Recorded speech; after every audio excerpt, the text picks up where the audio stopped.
is that the digital SMEs are the drivers of the digitalization journey. They take hand in hand the other companies and the public administrations, by the way, to adopt the new technologies. And mind you, digitalization is not about using tools, but this is a narrative which we have to explain. Digitalization is a journey, is a long-term innovation journey. Using digital tools is the narrative that the big tech wants us to believe. This is just about becoming a user of Amazon, selling on Facebook, or using the Google suite, and then you are digital. No, it's a journey, it's a long-term journey, it's a journey of reinventing a company business model to generate value through technologies. This is what digitalization is. So it doesn't happen in one day.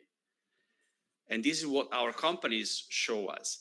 The second message for me, which is very important, is that these digital solutions are not only good at making our industry more efficient or more digital. They are good at addressing also our most important strategic challenges, such as being more green, more sustainable, more circular, such as being more resilient, less dependent on energy or materials which are in short supply. And as Oliver said, also to make us more digitally sovereign, to make a technology which is more human-centric. We have excellent examples, which I hope will inspire us today, more privacy-oriented. And to conclude, I'm very happy we are doing this with the Commission for one reason, because this community is very large, very powerful, but it is also very fragile. It is fragile because it is very fragmented. It's very hard to speak with one voice or to go in one single direction. So I think it is only by partnering with the public sector that we can make these digital SMEs work together in a more strategic way, and we can really unleash their potential to make Europe more digital, more green, and more sustainable. So with this, I conclude. Thank you for being here. I wish you all a great and very engaging event. Thank you.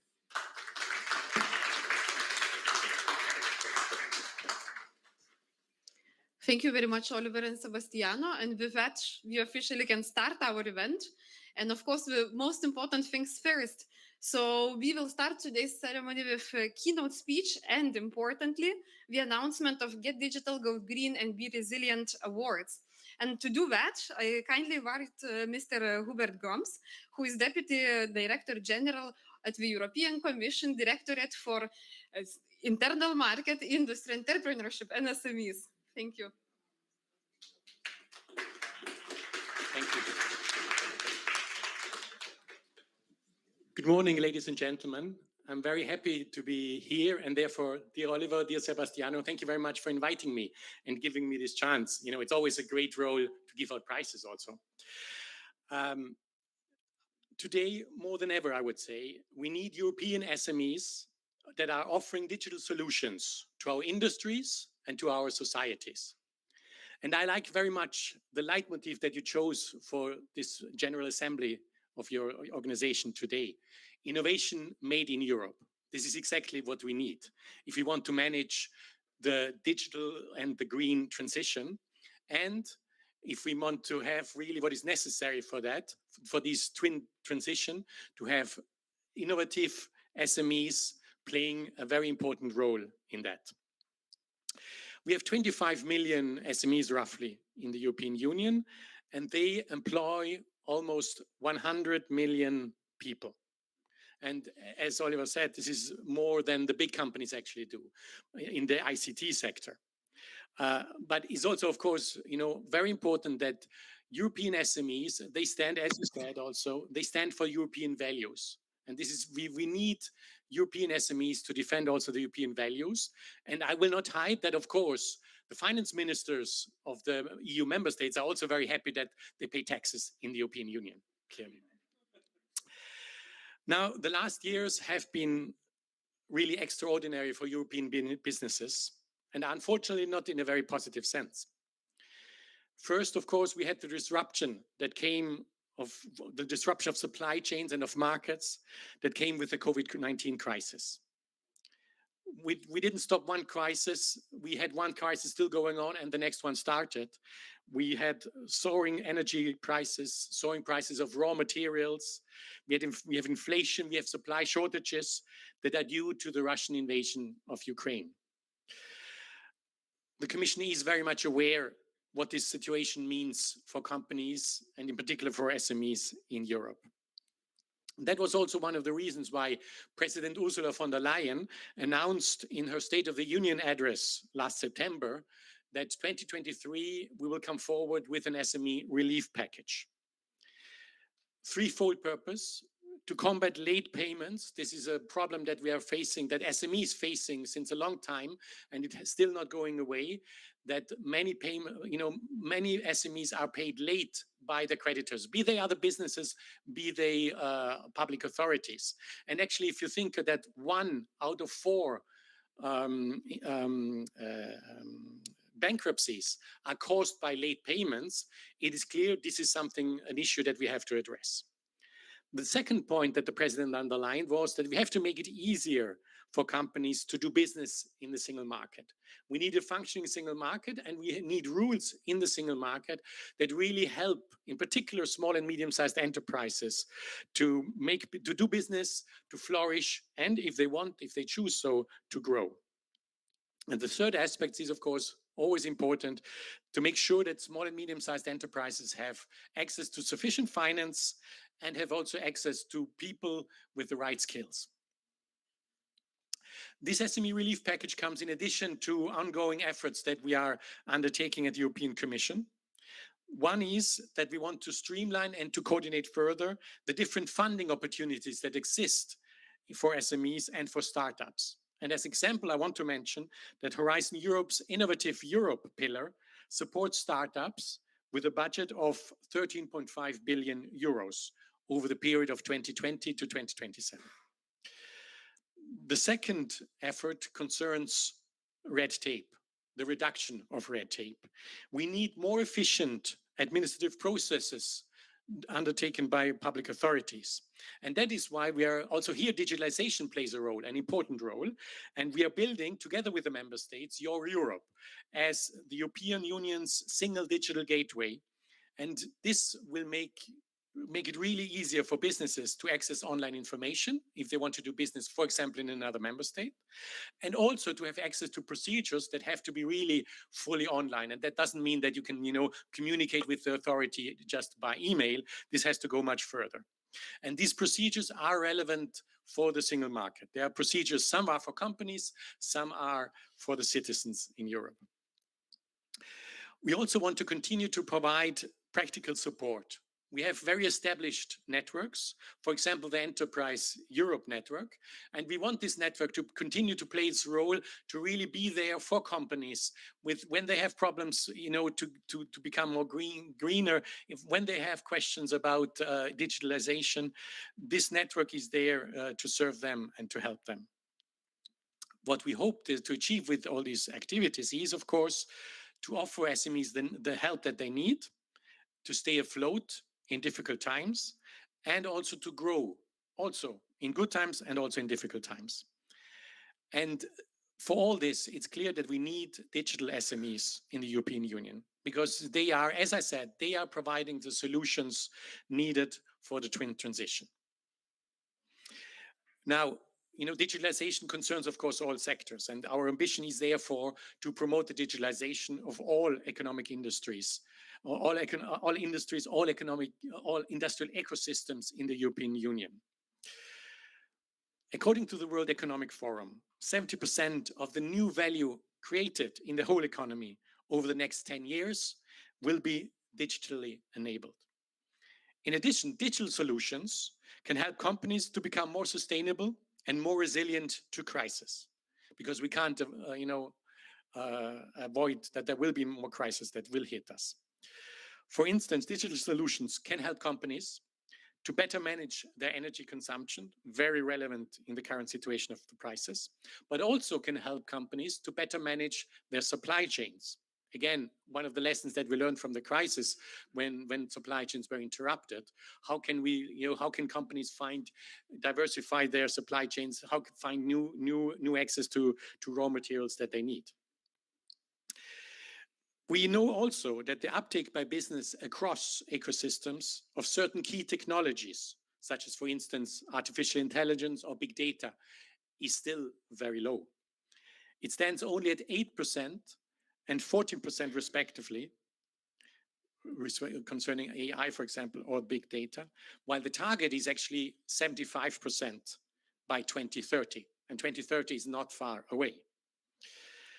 Only 55% of the SMEs in the European Union have at least basic level of digitalization.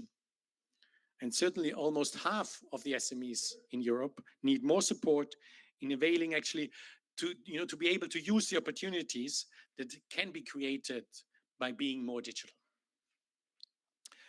So to promote the twin transition, the Commission and all stakeholders are co-creating transition pathways for each industrial ecosystem.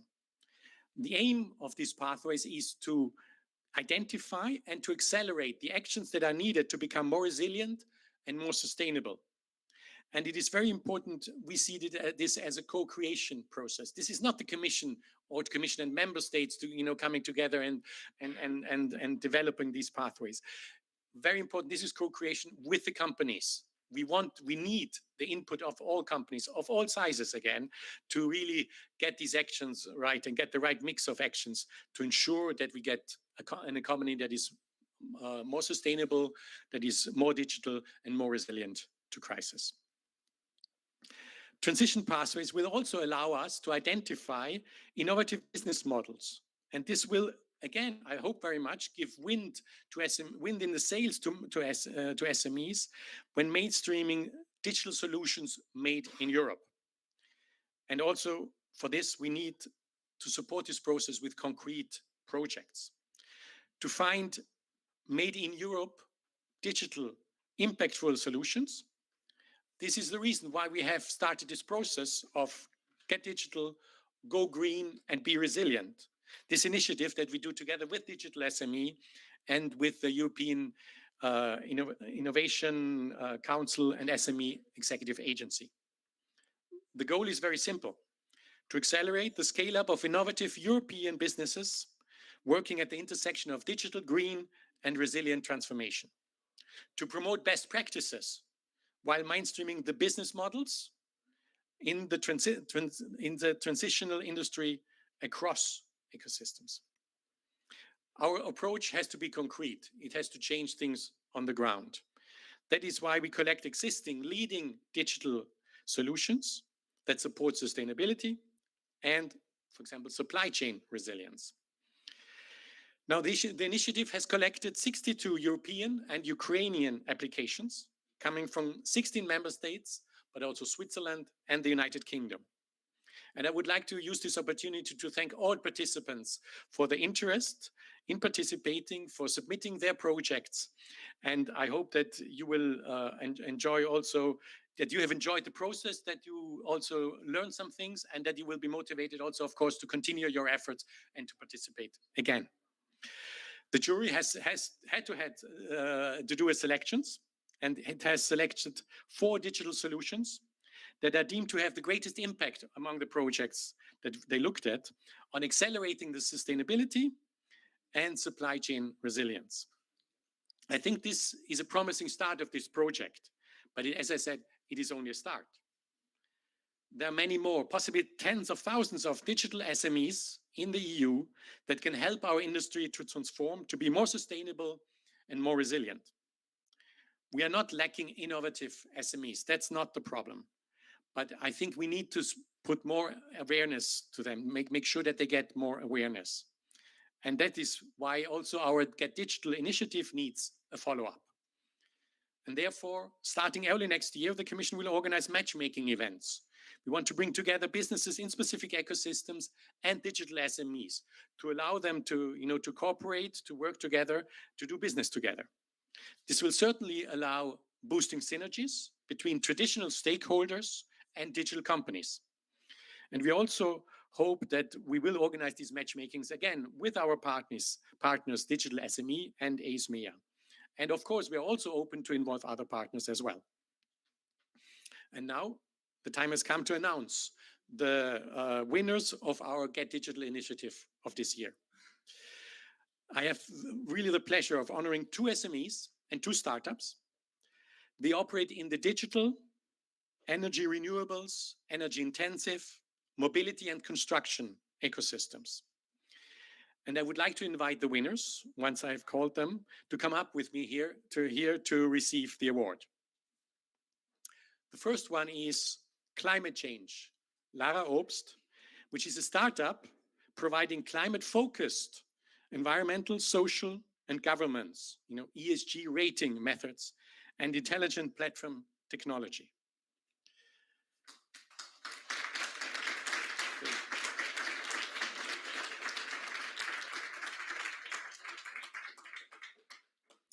The second one is Eternity AG, Fabienne Kallmeier, an SME using smart cloud technologies to help bridge the person power gap in the climate tech sector. Congratulations.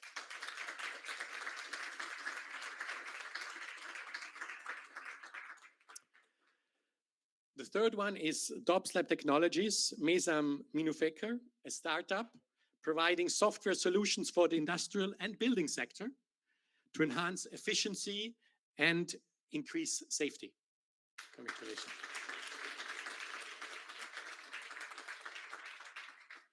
And the fourth one is Point Software Systems GmbH, Thomas Thalmann, which offers software-based storage solutions in an economic and sustainable way.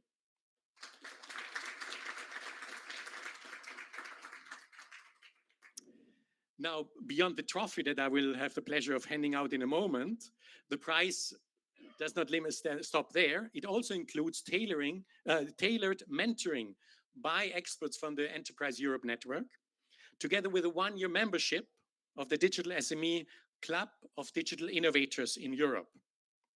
And this mentoring will give you access also to funding and networking opportunities. And they will also be awarded to additional 6 shortlisted companies that are present here today. So once more, congratulations to all of you. Thank you for being examples of companies striving for innovation and leading the twin transitions across the various ecosystems. And I want to end with thanking once more the European Innovation Council and SMEs Executive Agency, my colleagues there, the Enterprise Europe Network, but in particular, Digital SME, for being the engines of the Get Digital, Go Green, and Be Resilient initiative. And I wish you a very successful General Assembly today. Thank you.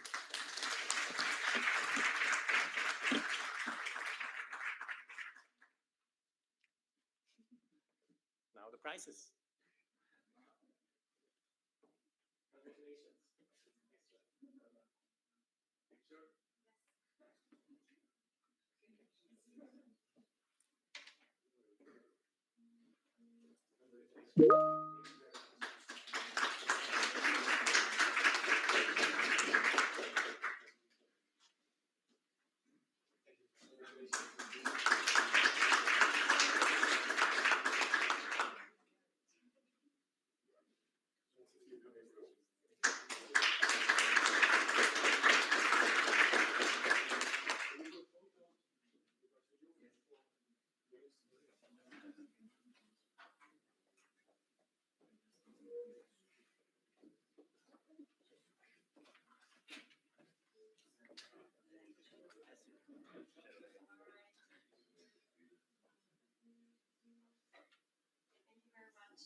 Congratulations.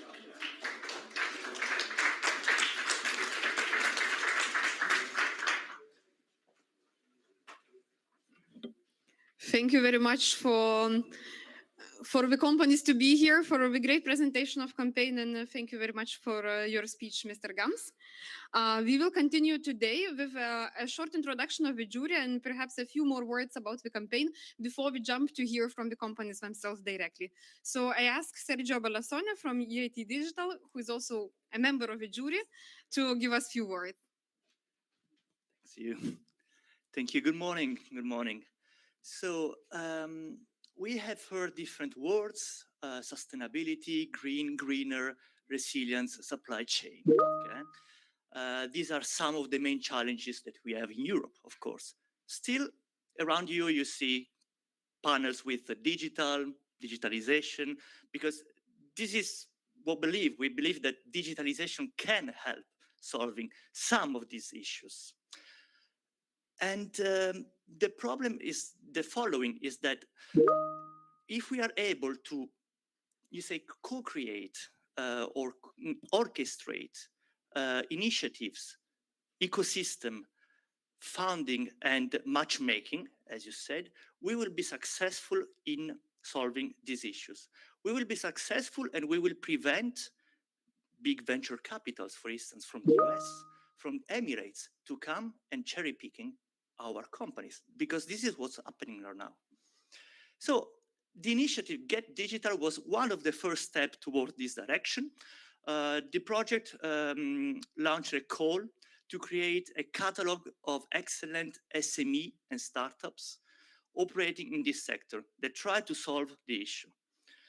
62 SME and companies was big, very nice catalog. I advise you to have a look at this catalog because it's a catalog of excellence. Still, we have 4 winners. So how we went to select these 4 winners?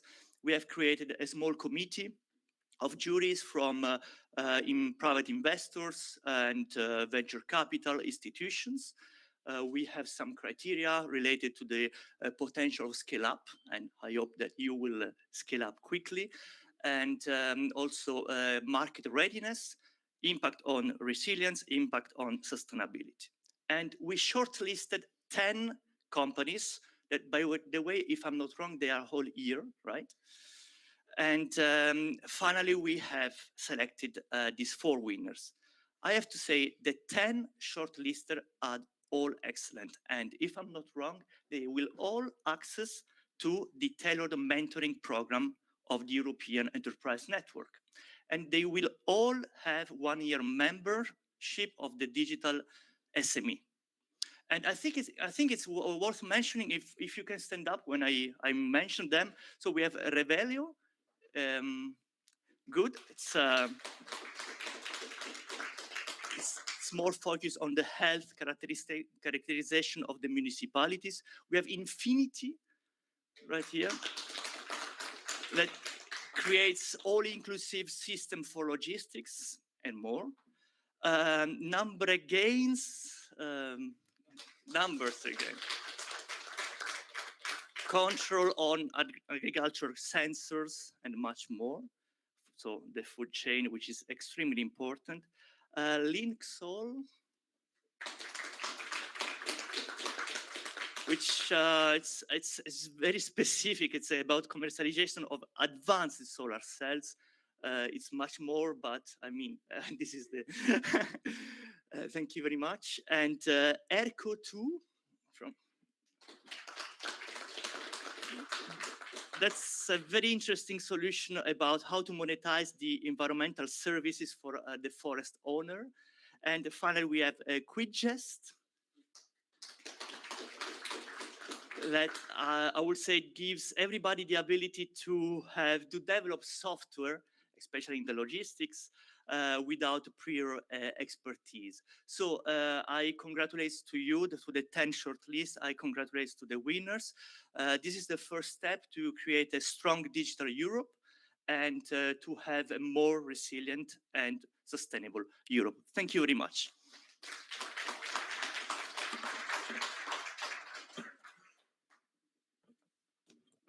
I will ask when Julia for the laptop. And we will finally hear from the companies and we will get to know a little bit more on what have you actually done, what are you doing, and how do you help to achieve more digital and more green Europe. So we will start now with the first company, which is the Climate Choice. So I ask Lara Ops, who is co-founder and climate officer, to give us your short presentation.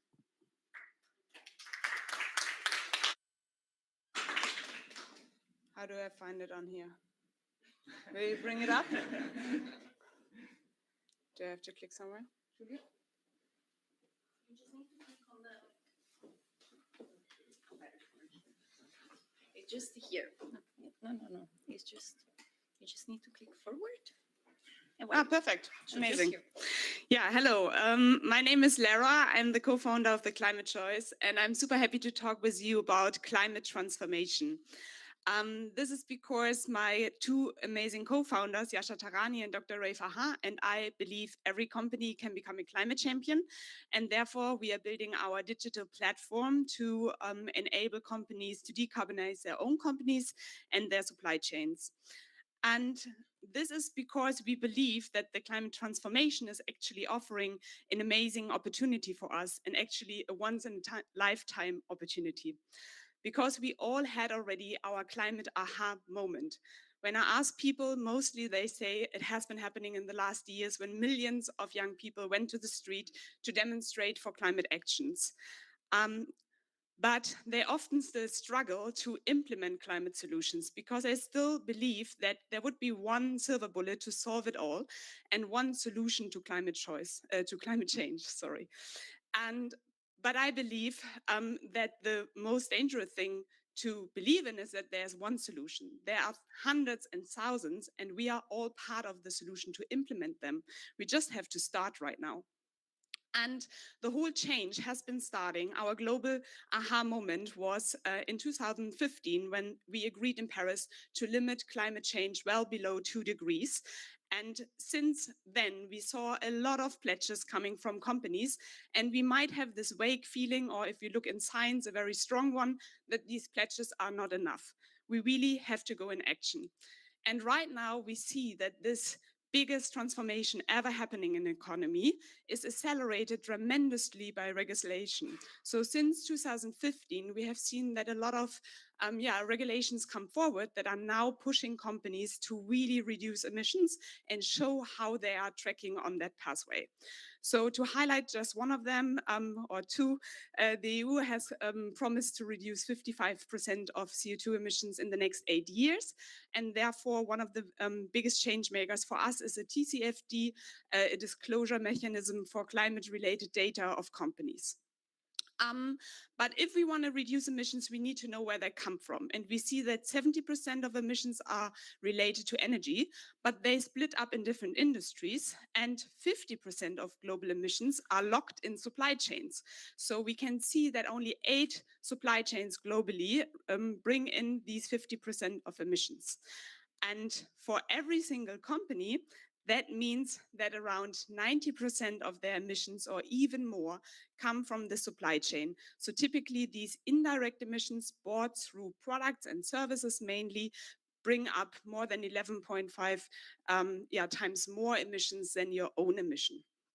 So what do we have? We have a big problem because huge companies that fall under the regulations, they really have to show how they meet their emission targets, and they need to bring to all of their stakeholders, investors, customers, and so on, a proof how they reduce emissions.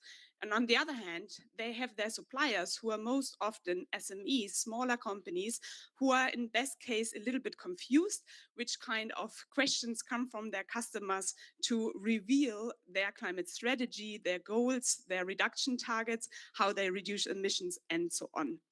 So we have on the one hand companies that are buying products and they need a scalable way to engage all their suppliers in their climate transformation journey. And on the other hand, we have suppliers who really need to be empowered to be part of that journey and who can then compete on their CO2 reduction efforts. And this is where we with the Climate Choice came in, and we strongly believe that we can bring every company into that journey and become a climate champion. We are doing that with our platform that starts in a very easy way in a digital format to bring you forward to really streamline all the relevant information in 5 different dimensions. It's kind of a climate-focused ESG rating, where you really have the chance to gather all the different informations you need to disclose to the various stakeholders. Then in the second step, you find an own climate scorecard where you see benchmarks and recommendations, how you can improve in the different areas. And in the third step, you can securely share those information with customers or stakeholders that are asking for them. So we are really happy to work already with trusted industry leaders such as Telefonica Germany, who's rolling out our program with 1,000 most important suppliers of them, and with hidden champions such as HIP, a German food producer, who's really using our platform to, first of all, build up a strong climate management system for themselves. With that, we are super happy to be part of Digital Solutions Made in Germany. We were able to present that already in areas of the German government, and have right now just launched a month ago in free access to our platform, so that we can really also to the smallest companies provide a very easy step to become part of our platform. You find it on our website, theclimatechoice.com, or via the code, and you can take like in 5 minutes test to get into your climate transformation journey. And therefore, we are really working on transforming companies into climate champions and do that one business decision at a time. Thank you very much.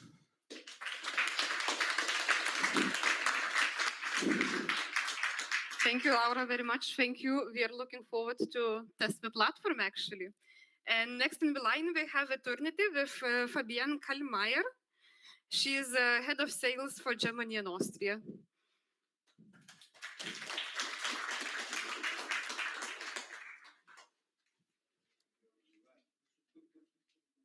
Okay, thank you. Hello. So I'm very happy and thankful to be able to talk about Eternity today. So our CEO, Matthias Wiegert, he started himself with installing photovoltaic systems on roofs. And he used all his practical experience to develop a software system that is built to bridge the manpower gap we're currently facing for a fast energy transition. So the need for an energy transition is not new, but the demand for a fast energy transition increased February this year with the start of the war in Ukraine. And more or less suddenly, loads and loads of people are hurrying to change their main sources of energy. So what we as a society have to do now is equip about 2 billion buildings with climate-friendlier technology. What I mean by that, you can see it here in the icons, it's solar, it's battery, heating, ventilation, air conditioning, and e-mobility. And if I only assume that for each project, we might need to write about 3 consultations, then we end up having to write 6 billion consultations. And who's supposed to do that? Yeah, the work is done by electric utilities and installation companies. And what you can see here is the example of Germany. As it has been said already, I'm working on the German market. These are some names and logos of companies that were already able to scale up their processes and to work in a highly efficient way. But there are about 60,000 other installation companies that may not have the resources to scale up, that may not have the resources to digitize their processes. And this is a huge problem, especially for a fast energy transition. So here comes Eternity into play. It's a white label solution that offers climate tech SMEs to scale up, to digitize their processes without upfront investment. And even those big players could benefit from it. Thanks to our open API, we can make their work a bit more economical. So Eternity supports companies, businesses from the whole chain, along the whole chain, from lead generation, dimensioning, selling, to ordering, implementation, and cross-selling with machine learning and smart software. And it even features a digital channel to exchange important data like pricing information with wholesalers and manufacturers. And the main benefits, you can read them here below. It's way more customer-centric. I can't wait for all of you to try it out and confirm that. It's simpler and faster. It delivers better quality. And it can even be operated by semi-skilled people, which is a huge benefit on a market that faces manpower gap. So what you can see here, this is a typical cost breakdown for a residential photovoltaic system. About 60% points of the overall costs are caused by the components themselves. About 15% are caused by the installation, and the last block, it's here highlighted in red. About 23% are caused by, let's call it the administrative block, by sales, dimensioning, getting the right permits, ordering, logistics. And Eternity is able to cut costs of this last administrative block by about 65%. So it can save up to 15% of the costs for a photovoltaic system. Eternity is already a market leader in Switzerland. We are involved in every second consultation on the solar market. We're also used in 15 other European countries.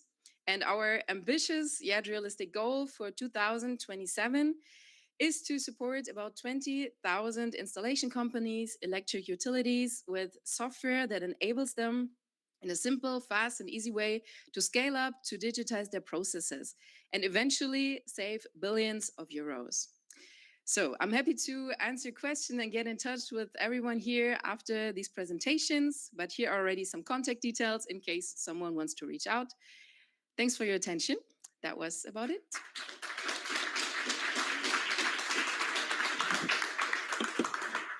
Thank you very much, Fabian, for a perfect presentation and for your solution as well. I'm just would like to remind to people watching us online, in case you have any questions, you can post them online and we will have a few minutes. We are a bit beyond the time, but we will take a few minutes for our companies to answer if you have any. So please write them down, and for the audience, we will also have a moment. Meanwhile, next solution here is presented by Dropslab Technologies and Meysam Minufek, founder and managing director. Welcome, Meysam.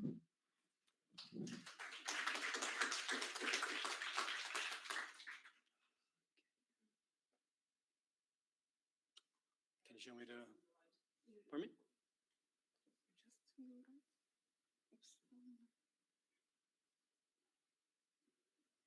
Oh, nice. All right. Hi, I'm Meysam. I'm CEO and founder of Dropslab Technologies. And what we do at Dropslab is we boost the efficiency and the quality of your workforce. I can tell you a story about how a maintenance guy was trying to fix a landing gear, and a friend of mine almost lost his connection flight because he had not the right parts ready. Or I can tell you about another friend who is working at the Uniclinic in Aachen in the trauma surgery, and he wastes about 20 minutes each surgery of 1 hour because of the lack of communication between him and his nurses or his assistants. Or my personal story, my personal experience, when a furniture kitchen from a Swedish furniture provider arrived at our place, and the assembly guy needed about calculated 4 hours, but I had to cancel all my meetings that day and stay there and help him to show him where to put the parts, and actually also physically helping him, right, holding parts and so on. So, but instead, I would like to ask you the following question. What is the most important thing or asset in your company? There are some theories about it, lean management and so on, but it is obvious that your people and their time at work are very important to you, to CEO, to a shift manager, to a plant manager. Connected to that is one thing, which is overhead. And you see overhead in your processes all the time. And how does it look like? How does overhead look like? Let's have a look at this inspection guy. He is maintaining a fuse box with, for example, one of our clients, E.ON. So what he has to do in advance, he has to look up the data, search for information, which takes time according to business review, Harvard Business Review, and so on. 30% of the whole time is spent about looking for information. And then he has to do the documentation. And obviously, these guys do not like to document results. So instead of that, we found a solution where we integrate looking up the data and documenting the results directly when the person in charge is involved with the core process, which is inspecting the fuse box. And by that, we cut overhead tremendously. So how does it look like? This should be a video because we are supposed to have a PowerPoint presentation. But in surgery, it looks like that when a nurse looks at the table and sees the instruments, the object detection, which is involved in augmented reality platform, detects already all the information, all the instruments which are relevant for the next step of the surgeon. Or if you work at the warehouse, like one of our clients in Schiphol, KLM Cargo, when you build up the pallets for the airplane, you optimize the way the packages are built up by, put that away, okay? By scanning the barcode and aligning the the optimal shape. It is a round shape of the plane of the pellets. And of course, we have also guided augmented reality instructions where we guide the assembly guides, for example, for building out a component of the e-bike. And we have telementoring right on the way, where one person who is more experienced can help remotely over several hundred kilometers, another person who seeks help. So how does our revenue model look like? We have a SaaS-based and cloud-based augmented reality platform in 3 packages: basic, advanced, and premium, depending on the needs of each company. SMEs, smaller shop floors, but also OEMs like Siemens Energy and KLM. What are we looking at? We're looking at 2 million manufacturing companies, which equals to 13 billion euros market. And according to our continuous growth, we expect to have a revenue growth in 5 years of 50 million. And what do we achieve so far? We are very happy and very proud to have, for example, companies like Siemens Energy, B. Braun, Esculap, Autodesk, and Fraunhofer and Aptiv as our company, as our customers.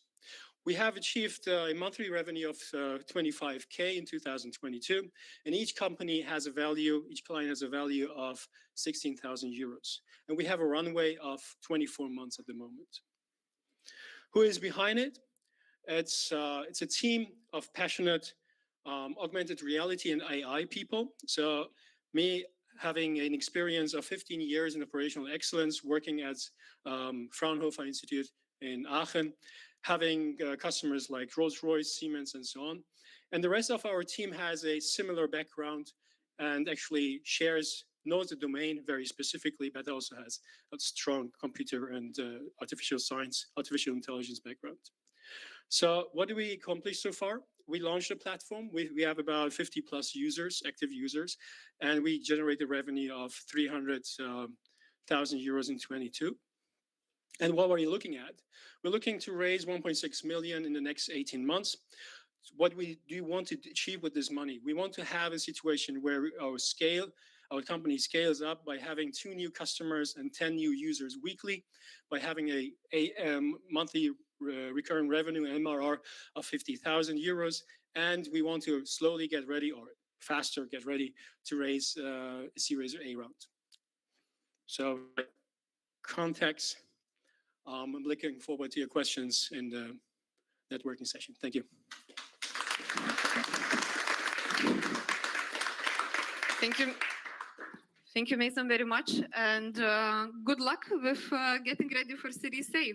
And last but not least, definitely, it's Point Software and Systems, Thomas Thalmann, Managing Director. This is your microphone, and you just move on. Yes, thank you. So Point Software and Systems is a so-called ISV. We are a manufacturer of software for data management software. And the motivation for our solution is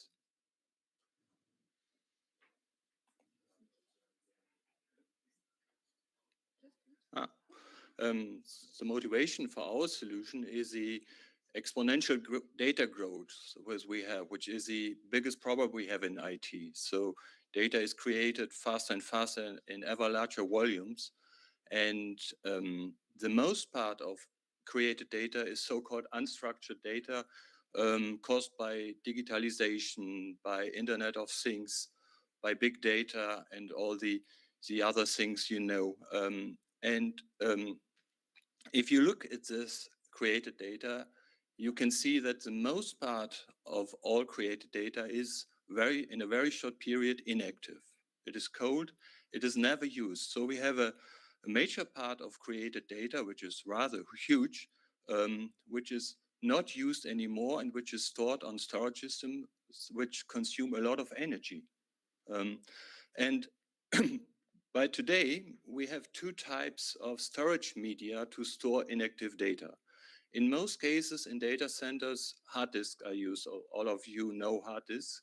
But there exists a second type, which is up to today only used for a small application field with mainly backup, but this is tape. And tape has an huge potential for green data centers. So because of the different technology features of these two media types, they have a big impact on sustainability.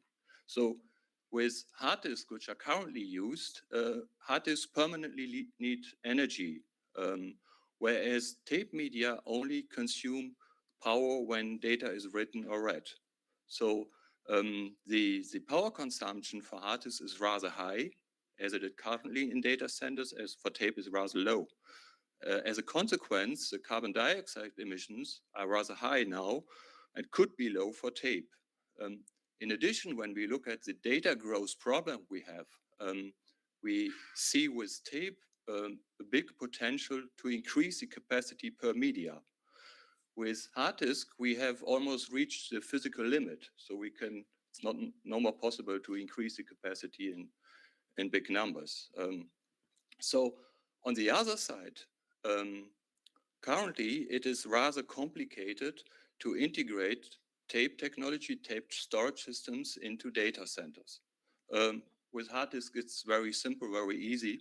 So this is also the reason why the number of shipped hard disk is increasing, whereas the number of shipped tape media is on a constant low level up too far. One reason is also that energy costs were not an issue in the past. So energy was rather cheap, but as this has changed now, there is an increasing demand for sustainable storage system in the market. We have developed a solution which allows a very straightforward, simple integration of tape-based technology into data centers. So with our solution, almost all kinds of applications can use tape technology to store their inactive data. So we have realized this by using standardized protocols, cloud protocols, and cloud interfaces, which are commonly used in the market now. So since a few years, this is established, this is an industry standard, and this is implemented in our solution so that almost all applications can use now, by standard interfaces, tape technology in a very energy efficient way. The result is that energy costs and carbon dioxide emissions can dramatically be reduced now. With our solutions, this can be seen as a bridge between tape technology and applications. So one example of one of our customers who has already implemented this solution is the European Bioinformatics Institute. So the EBI use our solution to store their long-term archiving data on tape technologies. And in addition to this, because of tape as an so-called offline media, they can realize an air gap to protect against ransomware. So the EBI deployment is a very good solution to build a green data center in combination with our software. So thank you very much.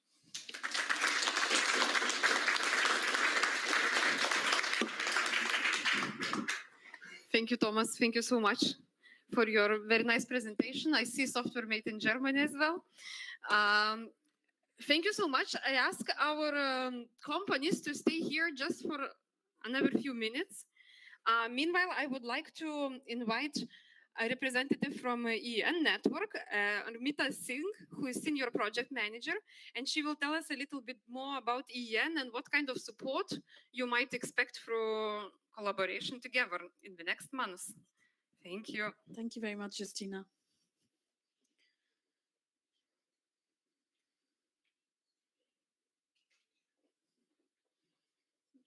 Oh, okay.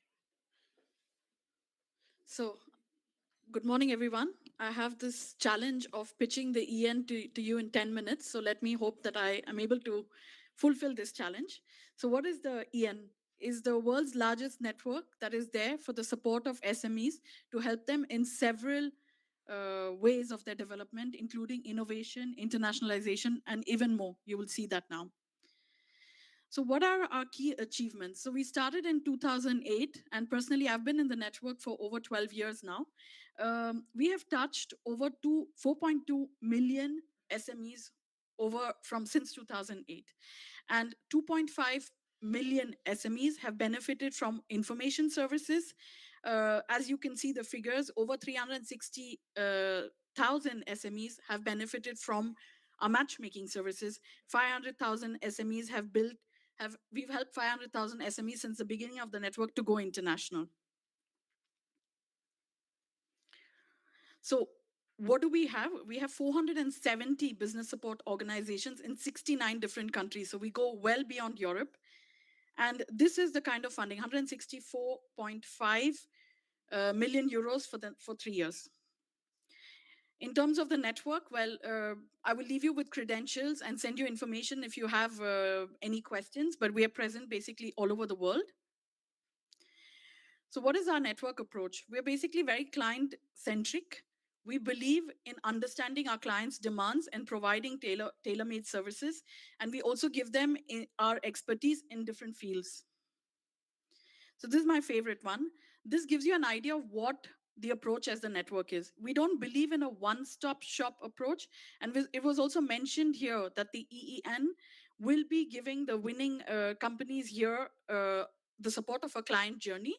And this is basically how it looks like. So we have our advisors who are specialists in different areas, but we don't expect each and every advisor to provide the same support to the companies. So I could be an advisor that's basically focused on internationalization. I provide internationalization support to the client who comes to me. But you could be a company who also requires digitalization support or innovation support, but that's not my area. So what I do is I understand your demands. I put you in contact with other colleagues from the network who could help you in your innovation, your digitalization, or sustainability requests.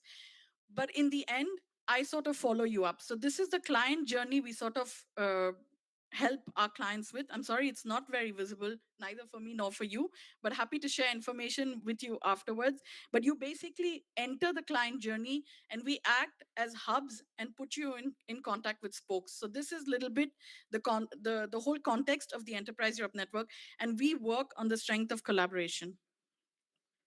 So these are the main areas that we support companies with. Innovation, so how to make your company more innovative to stay competitive in the market.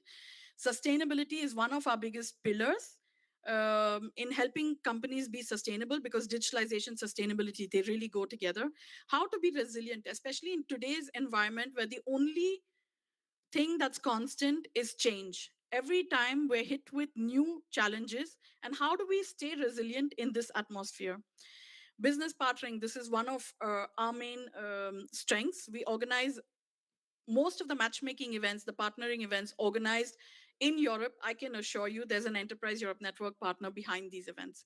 And we really support our companies in matchmaking, not just to go international, but matchmaking to increase your innovative capacity, matchmaking to find digital partners, or matchmaking to become sustainable.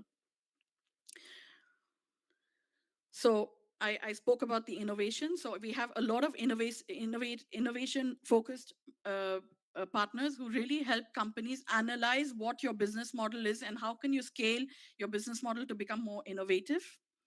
The same with sustainability. This is the base of every business today, and this is what will help companies stay competitive in today's atmosphere, especially with all the crises that we have.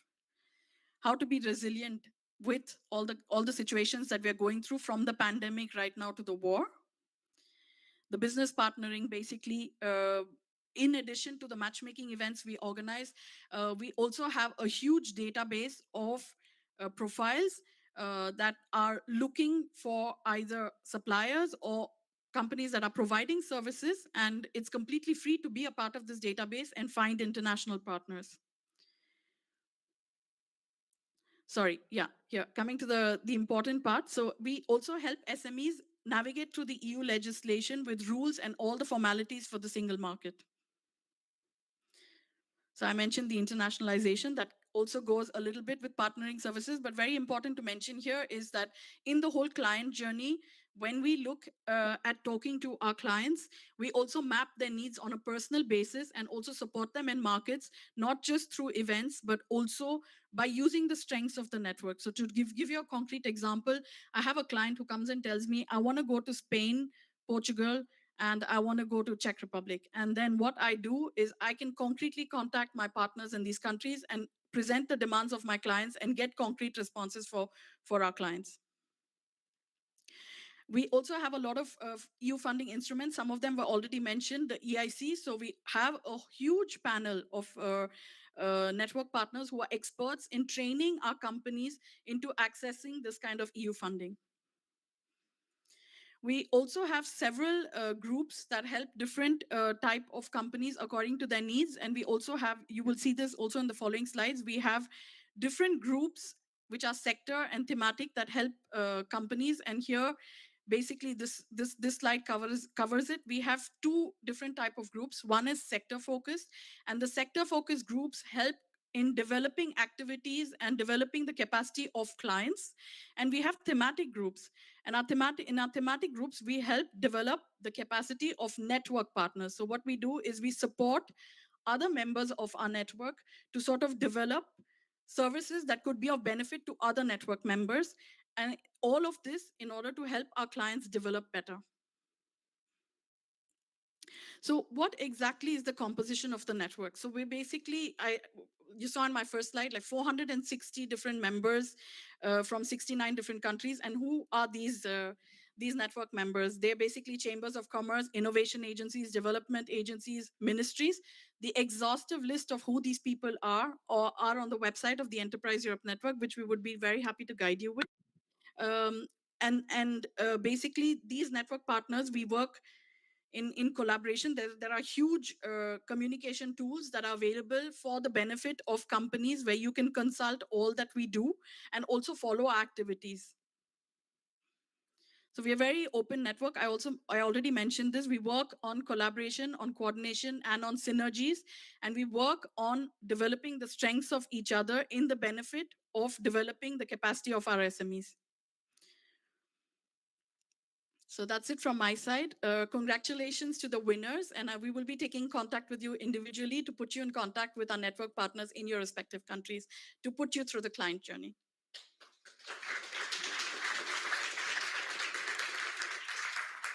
Thank you, Amita. Thank you very much for your presentation. And for companies, it's maybe now more clear what to expect. Meanwhile, now we have a few minutes to ask questions from our companies. So I call anyone in the audience who would like to ask a question. I will come to you with a microphone and hands raised. Otherwise, we online colleagues, I think if you have any questions, my colleagues will also raise them here. So if you want to ask something, please just write online. Yes, Oliver, I see you would like to ask. Go ahead. Yes, I have one question to your software. So how do you figure out which data is cold data? So there are in the data centers, we have a lot of possibilities to analyze the structure of data, also with metadata, with timestamps, for example. So we know exactly when data has last been used, last been opened, and so on. And based on these criteria, the customers can create policies for tiering, moving data from expensive media to cost-efficient media, like tape, for example. Any other questions? Yes, we have quite a lot. Hand there was first one. Please go ahead. So again, for you, I want to ask you if there is any delay in reactivate some on-tape information, or is exactly the same as they are in the hard drive or in the tape to retrieve the information in terms of speed?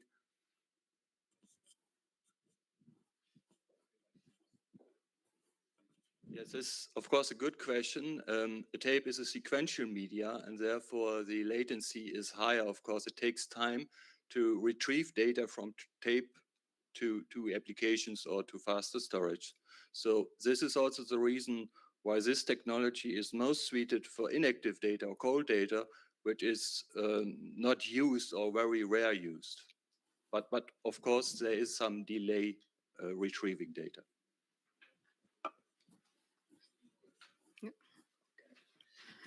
It's a question for you all, actually, so you can be crispy. You have three envelope: access to finance, access to market, access to talent. What's the talent, market, finance? What's the biggest challenge for you and why?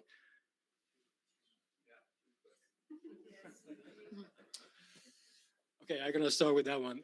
It's a tough one.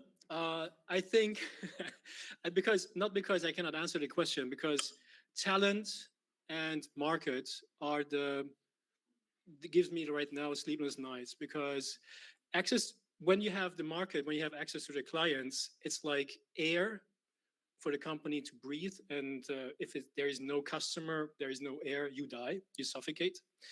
But the talents are the muscles to execute.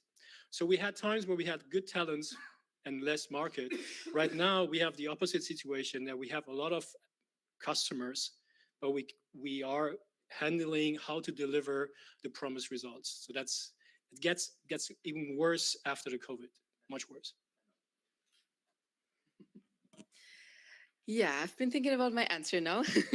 But I think I would go for finance because talent, as you said, is the muscle of the company. I don't want to brag, but I love my company and I think we have a lot of talented people working there and I'm super happy about that. But the market, there is a big need for what we offer already. And as soon as we start pitching our solution, as soon as people see it, usually the feedback is very positive. So what we are working on at the moment is also a finance round with investors, because we also want to scale up ourselves. We help other companies to scale up, but we need to do that ourselves. So I would go for finance. Yeah, I also love the question because I guess as a startup, you always go in cycles. It always comes back. So it probably always holds for a few weeks to answer it. But right now, I would also go for market and go with it.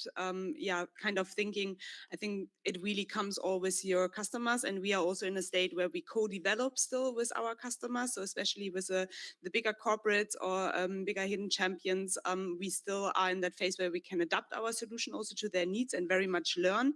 And the whole regulation part is also so new that it's not yet saturated. So we are all in that process of really learning which information do we need, how can we make it machine readable, comparable, accessible, and so on. So we are really in the phase of scaling up at the market, and that's our main driver. And right now the team is really cool and have great investors, so that's fine. From my side, there's not really new arguments. It's always the same also for us. I would not say that from the three aspects, one is more important than the other, because all relates to each other and all has impact on the other. So they are on a dependent level, I would say. I keep the microphone, please, Thomas, because we have another question for you. So from the online audience, we have Julian Belkowski asking, which metrics do your company use to translate the sustainability benefits gathered by utilized tape technologies or cold data? Which metrics? I'm not quite Which sure. metrics do you use to translate the sustainability benefits gathered by utilized tape technologies or cold data? Yes. Yeah, so I just answer what I think. We think we use the metadata and analysis results we get by our software to do the transition of data between different storage classes and to achieve this sustainability just by intelligent software. Okay. I hope that Julian has heard us and is happy with the answer. We have more questions here. I'm very happy to see this active participation in the audience. Thank you. To you, how can you ensure that the data provided by the supply chain are fulfilled in the right way? I mean, the supplier, they can have the possibility to fulfill the information as they want. So how can you ensure that these data provided are the right one?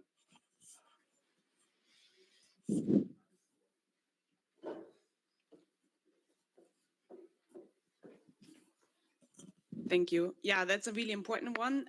So what we are working on is really the primary data from the supplier. So therefore, as you said, it's important that they provide the answers, because what is existing already is like average data, yeah, right now we always compare it. It's like you wouldn't buy a Tesla just on an average pricing from Toyota to Tesla, and then you make your decision and you are like a little bit surprised that it's a little bit more pricey.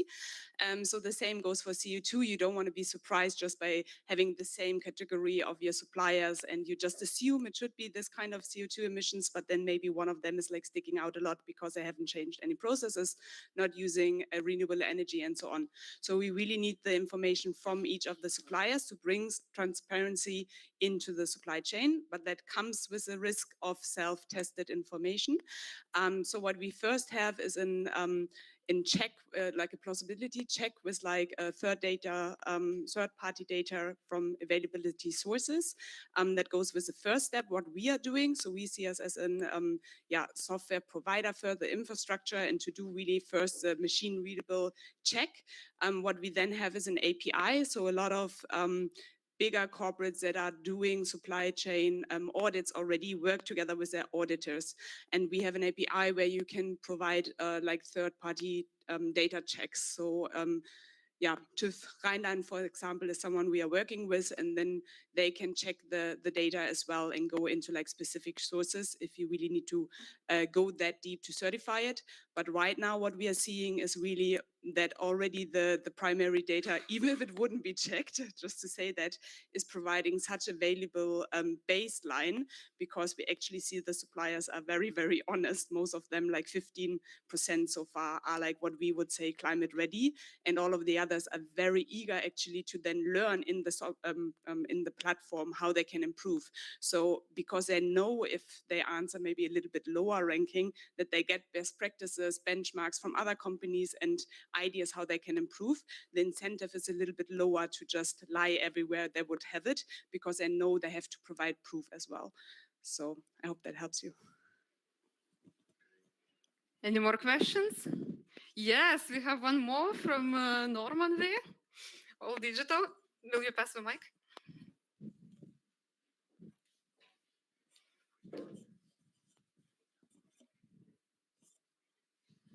Yes, thank you, Norman from All Digital. Next year is going to be the European Year of Skills, and I think it's not a question that in your own organizations, digital skills are a necessity and very much important. But my question is more towards how do you see the need for your clients to and the employees there, who might not be specifically digital SMEs themselves, to have the digital competencies, digital skills to make the most of your solutions?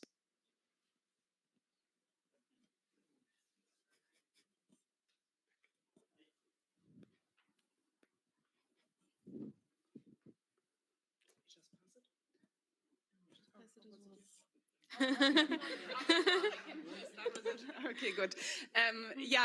What we see like is that we are basically digitalizing a process that has started. So right now, everyone sends out these questionnaires via email, has a lot of different Excel tables, creates different formats and templates and so on. So right now, we can already count the return of investment by reducing really just the time. So normally in even just a medium-sized company, it's one person who works on it full year just to get the data and to have this supply chain auditing going on.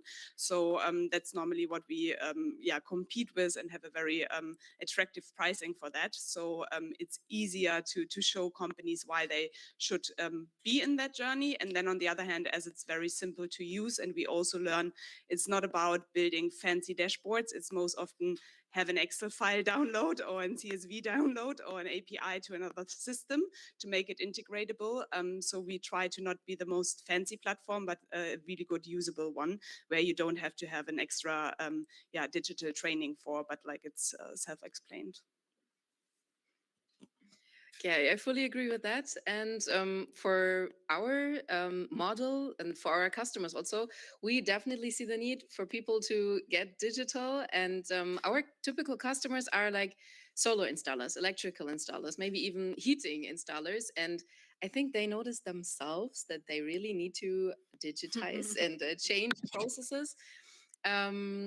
at the moment, the market is per week, a company may get 50, 60, 70 requests of customers that want to have a consultation for their individual project. And it's impossible to reply, to organize, to structure, to get along with this amount of work that is coming to the companies without digitalization. So yeah, I can just say it's really a need there. They notice it, and we try to make it as easy as possible for them so that there are no special skills needed. It should be easy for them and not a huge challenge on top of the challenges they're facing anyways.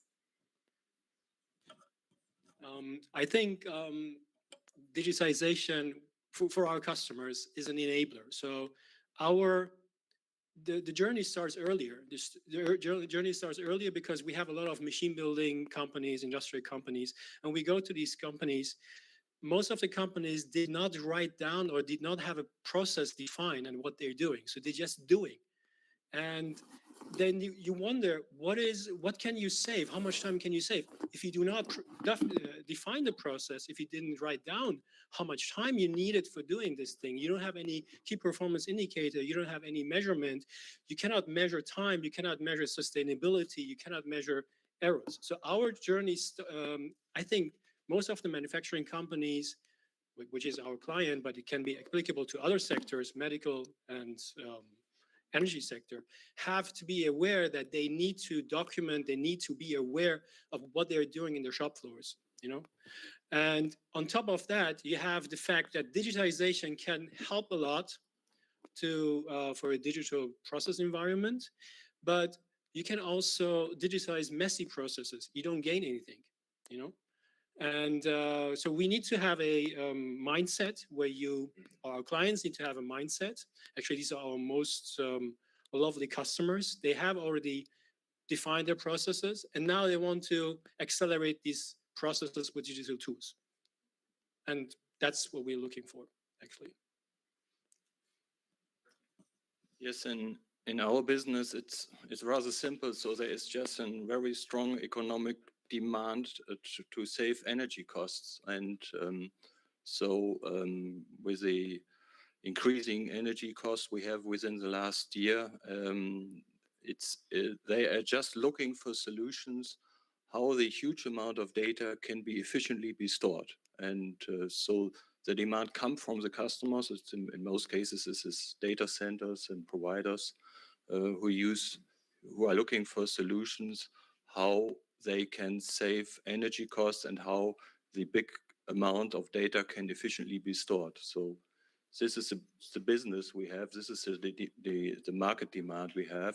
And we try to solve this, and we try to provide solutions just by using standardized software, which can be very easy and very fast integrated.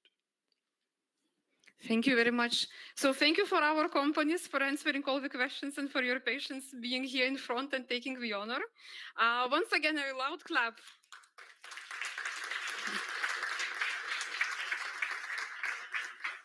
And just because before we head to a short coffee break, I would like to thank our hosts of our today's event.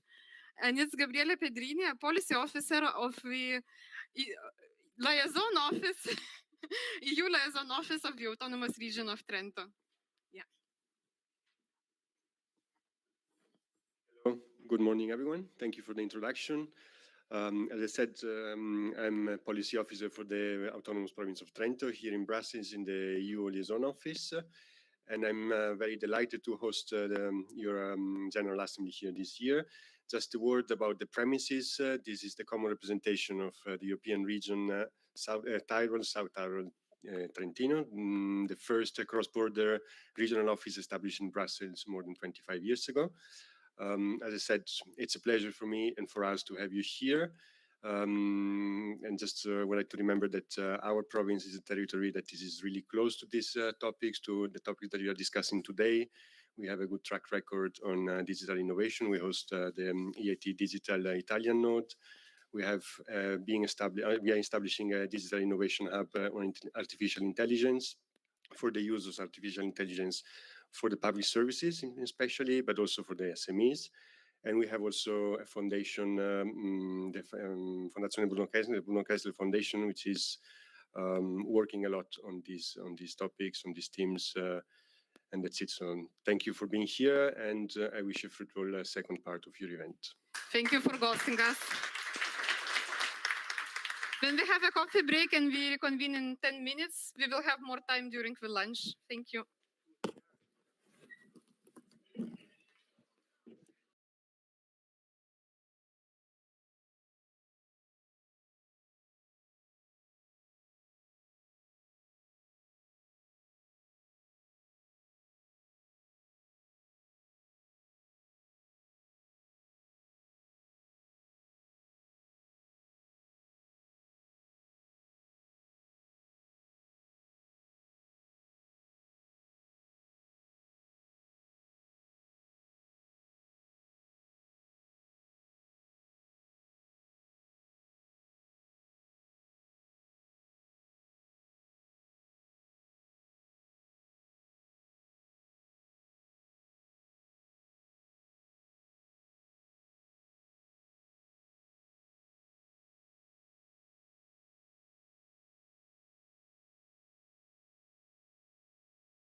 break. I know it was not enough time to network, so you will definitely have a much longer lunch to continue.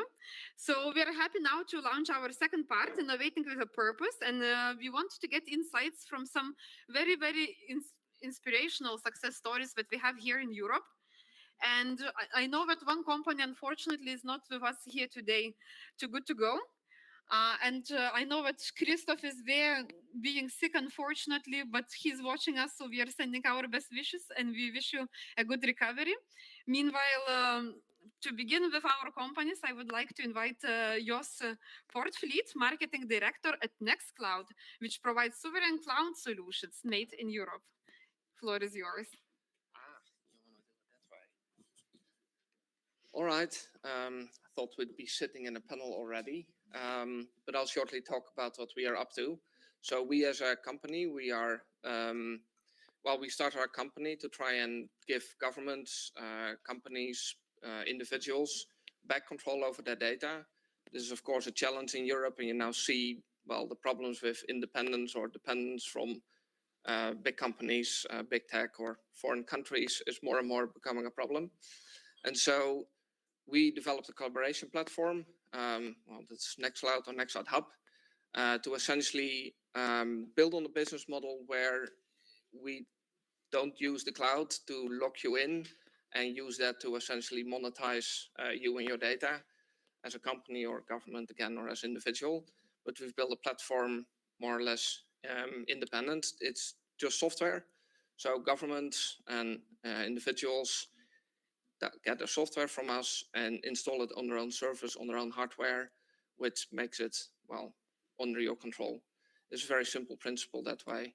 So we're a company, technically hosted or based in Germany, but we're a very European company. We have employees and customers from the Canary Islands to Norway. I was never entirely sure if Norway is the most Nordic country, but it sounded that way. And I think as a company that way, we're also working remote that way, using, of course, our own software. It's very important for us to be part of European community and to see, people here trying to build something together as part with other small, medium enterprise. I think this is really important for us. I think there's a big opportunity there. And as was mentioned earlier, when you have the big tech companies and sometimes the lack of taxes that they pay, but also simply the business models and the way, IT companies can sometimes lock each other out with proprietary protocols and making interoperability hard intentionally, locking in data, which of course with modern AI technology means you have a lot of data that you can build on and build your AI models on, whether you ask for permission for that or not, right? We all see these developments happening. It's very important to regain this control. And essentially by offering the functionality that these big tech companies offer for collaboration, for video calls, for office document editing, either in the browser or in mobile software or on your desktop, we're offering basically solution at least to regain some control over data back for again governments, businesses, universities. There are already about 400,000 Nextcloud servers on the internet.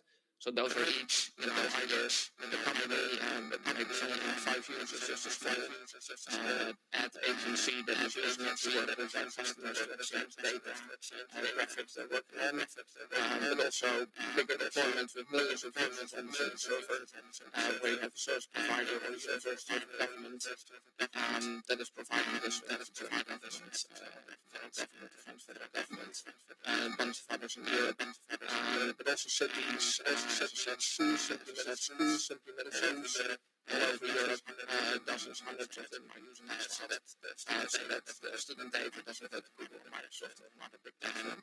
So business has been really, I think, quite transformational for a lot of organizations.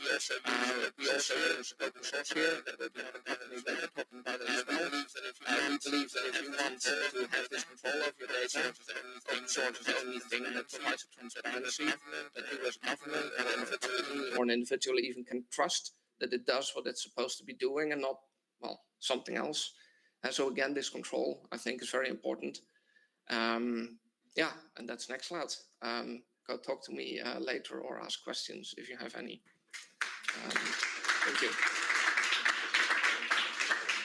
Thank you very much, Jos. We definitely want more control of our data. Next on the line, we have Vedrai, harnessing the power of artificial intelligence for SMEs. And here we have Mr. Diego Macarelli, Head of Corporate Finance. Diego, thank you. Welcome. Good morning, everyone. Thank you for having me here today. I'm the head of corporate finance at Vedrai. We are a group. I mean, we started in 2020, so now we call ourselves a group. We are still a startup, and we develop artificial intelligence-based solution to help the decision-making process for small and medium enterprises. And our aim is to, as our CEO always says, to give time back to the entrepreneurs. And specifically, we want to help them in reducing the cost of a poor decision. How do we do that? With artificial intelligence and with the data-driven approach to the decision-making process. We also want to be affordable for small and medium enterprises, so we approach the market with standardized products. We have 6 standardized products, and we want to develop also a culture for company. For small and medium enterprise, they need to understand that they have to approach artificial intelligence and innovative tools now to get competitive advantage in the market. As told before, we incorporated in 2020, and we started in 3 people. I was one of the earliest joiner as a close friend of the CEO. Now we are more than 150 people, and we were able to also grow and go international thanks of I'd say good financial results and investor that shared our mission. We were able to raise more than 45 millions in 2 years through a seed round and a round. And yeah, that is so. This year, I mean, this year in 2022, we started going international. We opened our first subsidiary in Spain, and we also started our process of creating what we call hub for artificial intelligence. In Italy, especially, we are missing, let's say, friendly environment for startup to raise money and to grow. So we decided to give back something of what we got from investor and invest on our own in startups that are related to our business, that have potential but that cannot grow alone.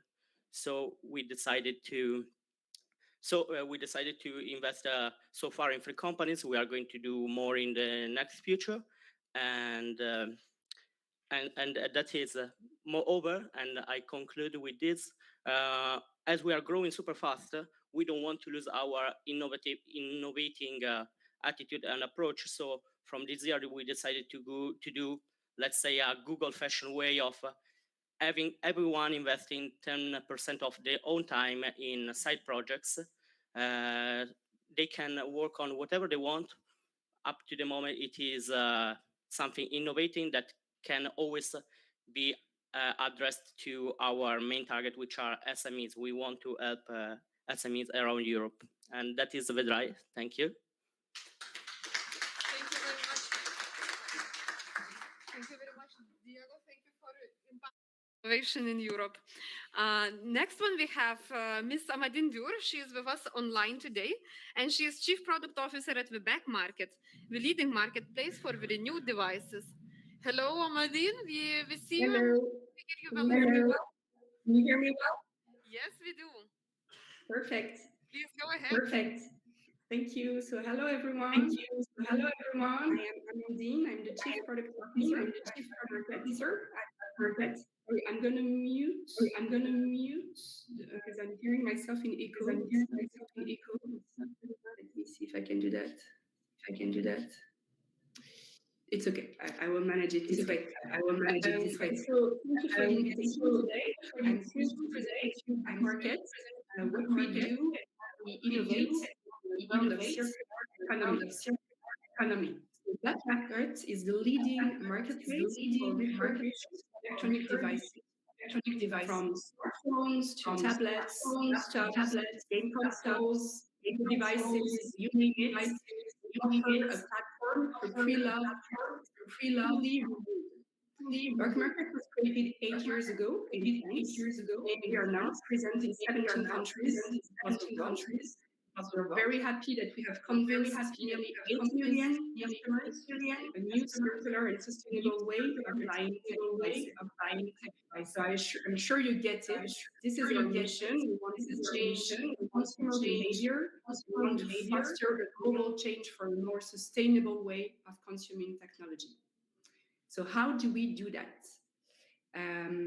As a marketplace, we are looking at sellers and customers, so supply and demand. And on the customer side, our goal is to bring transparency, high quality standards. In a word, we want to build trust and desired for renewed tech.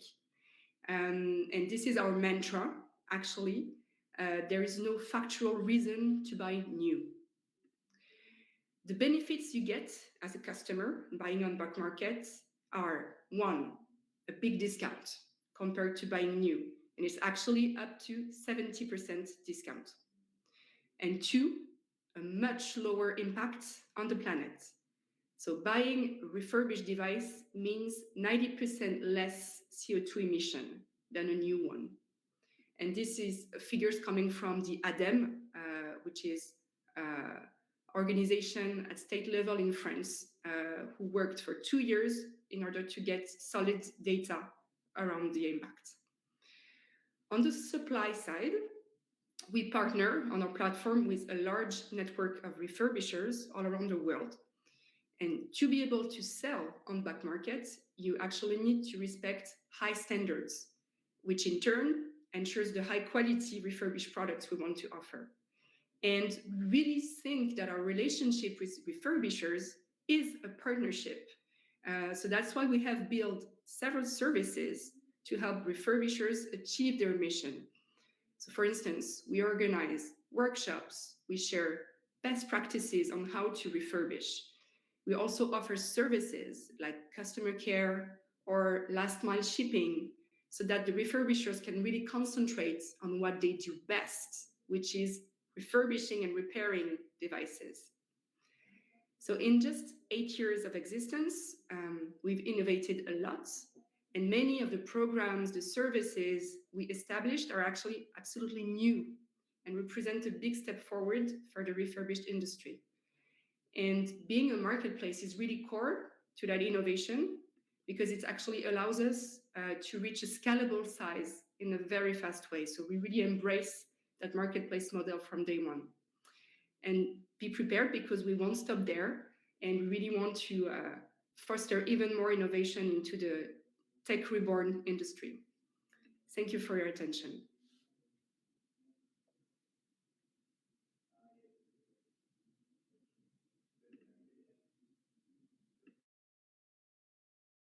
Us and giving your presentation, even if you could not come in presence.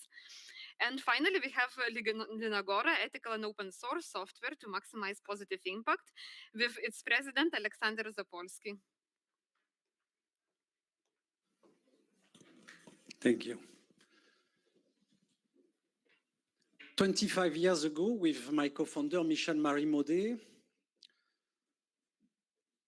we thought that European digital market should not run under the policies and the rules of the US software vendor. We thought that an alternative digital way was possible. I'm Alex Zapolsky. I'm the co-founder of Linagora and the president of Linagora. We strongly believe in what we call the third digital way. This third digital way, which is also a European digital way, is based on ethical software, is a digital way which is more ethical, more sustainable, more inclusive. We believe that we can tackle these goals using free and open source software.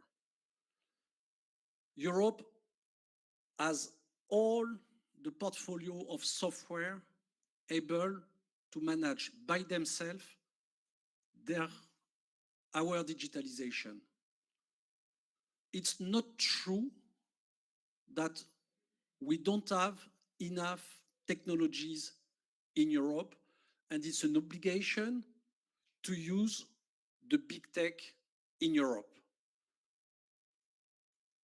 It's great to develop more and more digital services, to develop marketplace, but all these new players, all these startups, the classical enterprises, the government, they should make the effort to don't use anymore Amazon, Azure, or all the other software cloud vendor, because we have everything that what we need in Europe.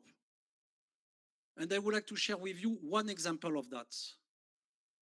A couple of years ago, we decided to start to work with an open source community called GEMS from the Apache Foundation. The aim of this community is to implement a new standard called JMAP. You may be heard that most of the email solutions are based on a very old protocol called IMAP. And the instance of normalization and standardization, they thought that after 30 years of running IMAP, at the age of the cloud and artificial intelligence, it was time to develop a new protocol to manage more cleverly and more in a green way, in the greener way, email. And they have started to write JMAP protocol, an open source community from the Apache Foundation. So this GEMS community decided to implement this protocol JMAP into a solution called GEMS. GEMS has been chosen recently by the government of Estonia to implement the national sovereign email solution for 1.2 million citizens of Estonia.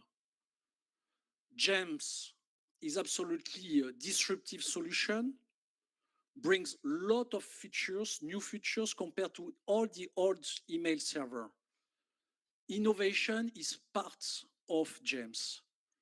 But more importantly, GEMS is a greener email solution.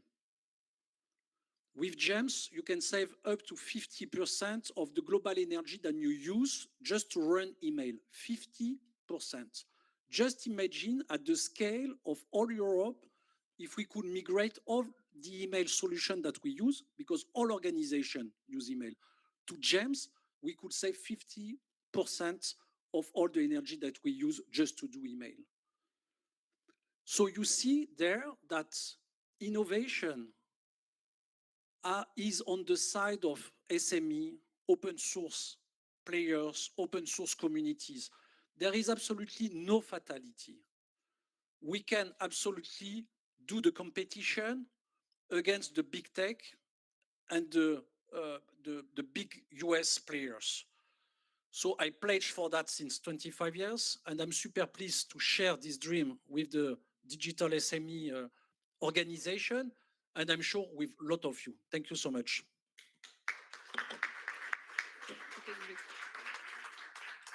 Thank you, Alexander. Oof. I feel inspired, do you? With that, I think we should take a little break to calm the emotions and hunt down our great speakers here. And we will be back shortly in some 5-10 minutes. I'm sorry for that, so additional break and have time to talk to our inspiring companies.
Okay, I think we have most of the guests back.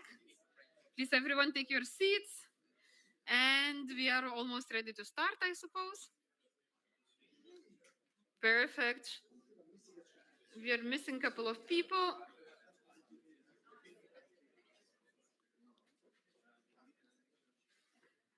Okay, so I guess we can restart again. Thank you very much for your patience and for the improvised minute break.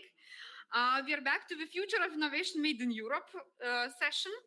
And after having heard from our inspiring companies, we actually need to talk to the decision makers and to ask them, so what's the future for innovation in Europe and what you gonna do or you plan to do?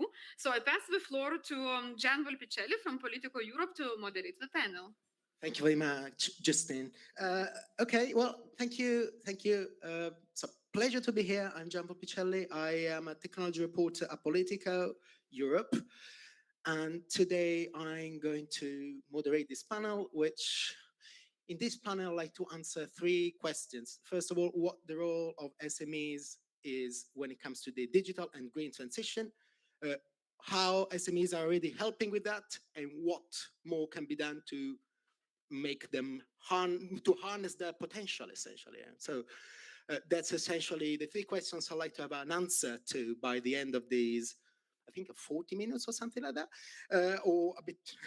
But anyway, I will be doing this with extremely esteemed parterre of panelists, starting with Amaryllis Verhoeven, who is head of unit at the GROW. So yeah, the Commission Directorate General for Industry, Internal Market, and SMEs. Ilias Iacovidis, who is an advisor at DG Connect, but you've been a lifer, you've been at the Commission before being an advisor for 16 years, according to LinkedIn.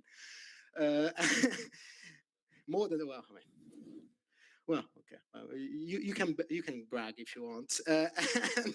And of course, you know Sebastiano Toffaletti, who's the Secretary General of the European Digital SME Alliance. You don't have a microphone, do you? Yeah, mine. Oh, this is going to be an interesting dynamic because we have to wrest control of the microphone throughout. Okay. What I'd like for you to do is in 1 minute, 1 minute and a half, to essentially stake your ground on this conversation. So when it comes to the role European SMEs should play in powering Europe's digital and green transition, what place do you come from? How do you think about this question? And please be very pithy. I realize it's a very big question, but I mean, that's a main quality of a politician or public speaker, to be pithy. So Amaryllis, you want to start? Okay, why not? So I am indeed from DG GROW, which has in its title, it's the DG, we are responsible for helping SMEs. Yeah. Now, if you think about digital transformation, there is broadly two categories of SMEs I see. It's the digital SMEs and the not yet digital SMEs. Yeah. And if we look at, the latest scoreboard on digitalization, we see that there is a lot of not yet digital SMEs in Europe. A lot of SMEs operating traditional ecosystems, and we have quite many of them that we follow very actively in DG GROW. Think of tourism and mobility and construction and what have you, and agri-food, etc. Those traditional SMEs don't necessarily see yet the potential. They don't know what is it digital can do for me, apart from having a website, for instance, or a computer in the worst case scenario. There is a lot more. So there is a huge task in making sure that those SMEs can see the benefits from digitalization. And then there is the other side, and that is the digital SMEs in Europe. And we're here hosted by the Alliance, who represents them. And they, of course, they have very often the solutions the others need.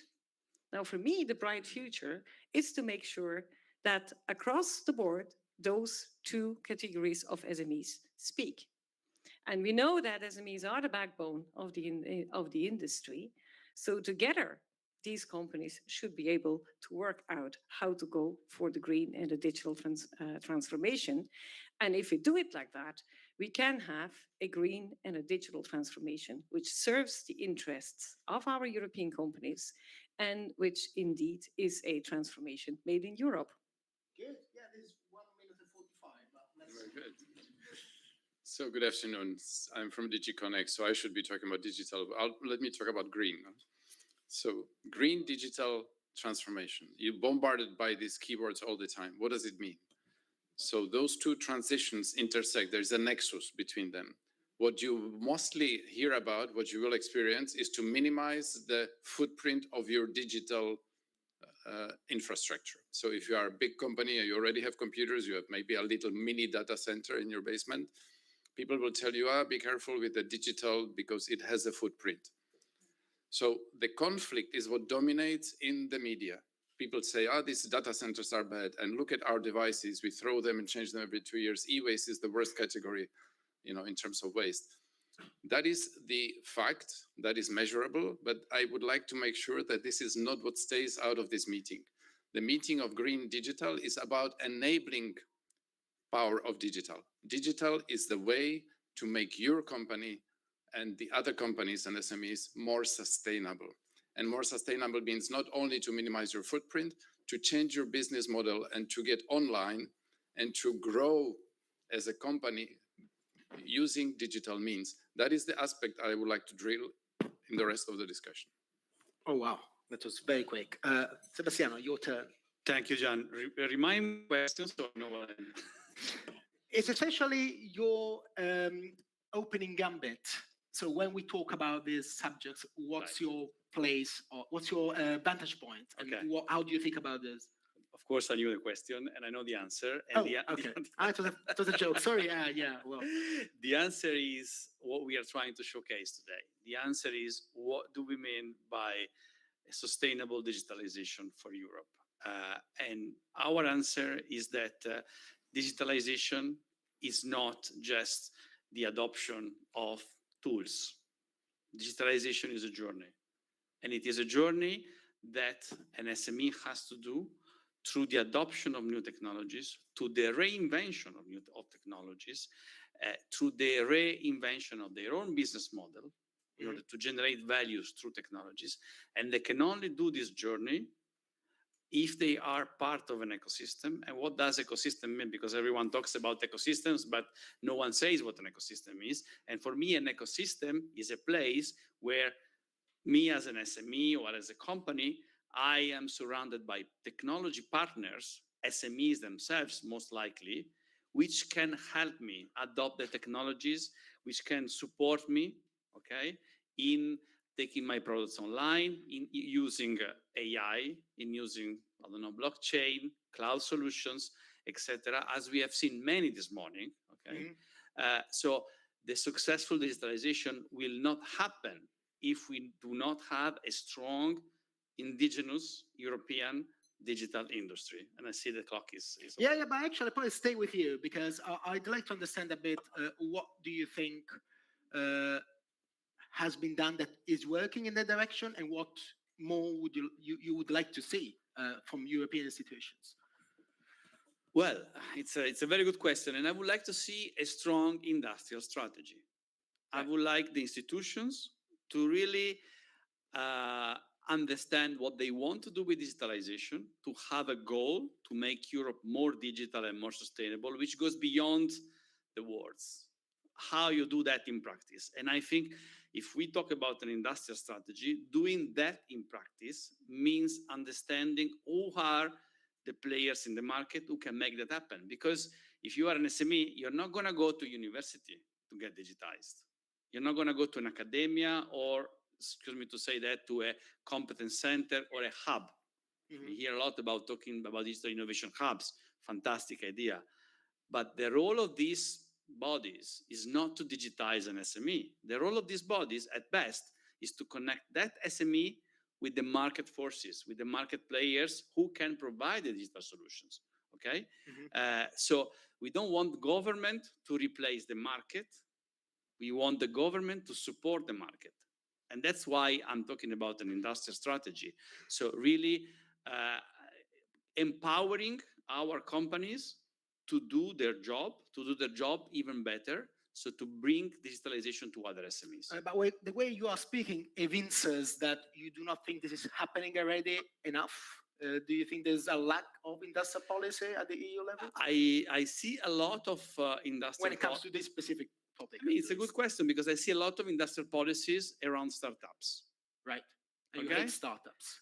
And it's not that I don't like startups, I love startups. But a startup for us, for me, is a wannabe company, a wannabe sustainable company, someone who wants to have the means to pay their employees in a sustainable manner. I don't believe in this dream that every startup should become a unicorn. If my goal as an entrepreneur is an exit strategy, so to sell and become rich, then what are we going to do? Because most likely I'm going to sell to non-European funds or non-European companies. So as a government, if we do an industrial strategy only to create 10 unicorns in 10 years, what is left for the other millions of companies that we have there? So if this industrial strategy only focuses on startups and not on SMEs, on digital SMEs, then we have a problem. Well, I think I have to give the mic to Amaryllis here, as of course your DG deals with industry and SMEs. So what do you think? Is there a case that Sebastiano has here that there isn't enough of a structured industrial policy when it comes to fostering SMEs? Is there imbalance, and do you tend to favor startups as opposed to SMEs? Well, I'm not sure we do that really. I mean, is there an industrial strategy around digitalization? I would say yes, and I'm about to give one example if you want to. Absolutely.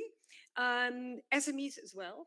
As you know, our president has said that this year is actually going to be the year of SMEs. She announced the whole SME relief package, just because knowing that in the current context with the energy crisis, etc., it's very difficult for all the SMEs to stay afloat. So I think there is quite a lot we do. But let's zoom on our industrial policy strategy around digitalization. I think if you look at the renewed industrial policy strategy, there is one thing that was really innovative, and it is really working well, I think, in my humble opinion. And that is the process of the transition pathways, which we are co-creating with public sector partners, with private sector partners for each ecosystem. And we have already transition pathways well up and running, for instance, for the tourism ecosystems, but we are doing the same thing for mobility and for construction and textiles, etc. Now, what is a transition pathway? That is basically an agreement amongst all the relevant players in the relevant ecosystem about what is the strategic direction we should be taking. What is it? What kind of digital transformation will be benefiting to this ecosystem? How do we seize the green transition? How to go about the green transition? How to bolster our competitiveness? How to be more resilient? Yeah, it's looking at basically what it is that should be done and agreeing on a common blueprint. And we have already published a number of those pathways, and they have been co-created. Once co-created, they need to be implemented. And here I come to digitalization. All these pathways, they have a digital chapter. Right. Tourism, it's very much about data sharing, etc. And yes, we're going to create a new data space, a tourism data space. Now, all these shared data will need to be delivered and then afterwards used by all these players. And that's again where the digital service providers and notably the SMEs can come in and should be coming in. These are the ones that can help build and implement these transition pathways. And that's basically the next phase in which we're now going, the implementation. Is it happening now? It is happening now, as we speak, yes. Our Director General, Kerstin Jorna, speaks about a regatta-style approach, meaning that... Very elite reference. Yes, no, all the pathways. No, what she means is actually they have a different pace. The front runner is tourism, but all the rest is right. Okay. But for tourism, we are at the stage of pledges. So we are at the stage of implementation. Implementation means that, for instance, policymakers have to make the regulatory framework better, remove barriers. But implementation also means that concrete companies stand up and say, hey, this is what I can do. And this is what I will pledge. And that is starting now. That process is going on now. You can find everything So online. we're going from what Sebastiano referred to as words to practice now. To practice. As we speak. Indeed. It's As changing. we speak. Sebastiano, And rest that's assured. still small. But what we want to do is next year to make that bigger. Yeah. And organize matchmaking events where we bring the digital SMEs with the non-digital SMEs together, say, hey, these are the priorities. Now, who wants to do what? And who wants to do what together with whom? And then I hope that we're getting there. So it is part and parcel of a wider industrial policy strategy. Certainly, this is just one example, as you have understood, but I think it can be a powerful one. Right, we'll go back to Sebastian, but first I want to hear from Ilias, because of course, Ilias, you've been, I think, one of the driving forces behind the European Green and Digital Coalition, which seems to be an initiative that the European Digital SME Alliance has been talking a lot about. And so I suppose it's something they see as a success story.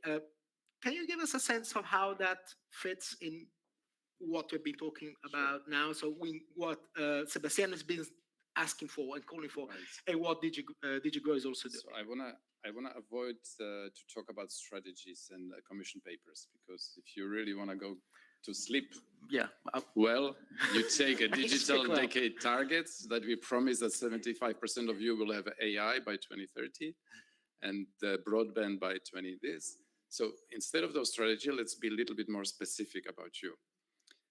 There is a market opportunity. All of the world is raised, and that means energy sector, tourism sector, transport, agriculture, smart cities, manufacturing. They are all racing to be more sustainable because they need to reduce emissions. They will not be able to achieve it without digitally enabled innovation. So these reductions that everybody is racing for need digitally enabled solutions. That means you, digital SMEs, or you, a big SME that needs a digital solution, you need to innovate and give the solution to them. The big companies are sharpening their knives. They see this as a huge opportunity. The problem is the following. How do you know that your solution will have a positive effect on emission reduction? You go and you have a digitally enabled solution. So how many of you are actually digital SMEs here in the room? 1, 2. I think there are many Digital more. SMEs. So you have something to offer as a digitally enabled innovation, software, application, some kind of a solution. Is it a home environment? Is it the factory environment? Is it the mobility? Whatever. How do you know that what you're selling, when it's going to be used, that it will reduce emission instead of add to emissions? How do we know that? You're selling and you're trying to tell companies, yes, this is good for your efficiency. So what do we sell as digital sector for 30 years? We sell efficiency gains. We sell industrial and economic gains. We don't sell social gains and we don't sell environmental gains. Sustainability is to sell all three, because sustainability by default has 3 dimensions: economic, social, environmental. How do you know as a solution provider that what you're selling has a triple win? You don't. Have you tested out and experimented? Well, that's why the coalition is taking all of those solutions that you are offering in those 5 sectors I mentioned, and is running through real life data tests. When and under which condition is it useful? Because digitalization is a double sword. You can throw digital solution at something, and if you don't design it, use it, and govern it properly, most probably it will have a negative effect on sustainability. I mean, don't quote me on this one. But well, that's too late. It's not neutral. If the governance needs to be very strong, the boundary conditions under which the given solution gives triple win is very narrow. And that is not obvious. And people make mistakes. They go into rebound effects. Rebound effects is that you change behavior and you suddenly people do with these solutions things that you didn't imagine. I give you an example. For example, in mobility as a service, I don't know if any of you is in the transport services, but we see those cars. So there is a lot of offering for automotive industry to go to the mayor and say, I give you 100 electric cars autonomous, let's say tomorrow, today is with the driver, but they'll be autonomous, and they can take care of the population's mobility needs. And you can kind of forget thousands and thousands of cars. These 100 cars can do job of thousands of individual owned cars, because they can take people fast. They don't need to worry about parking. They are really an electric. You get a clean city. But then you have suddenly, so it sounds on paper perfect. But then you say, okay, how do I incentivize people not to buy their own car anyway?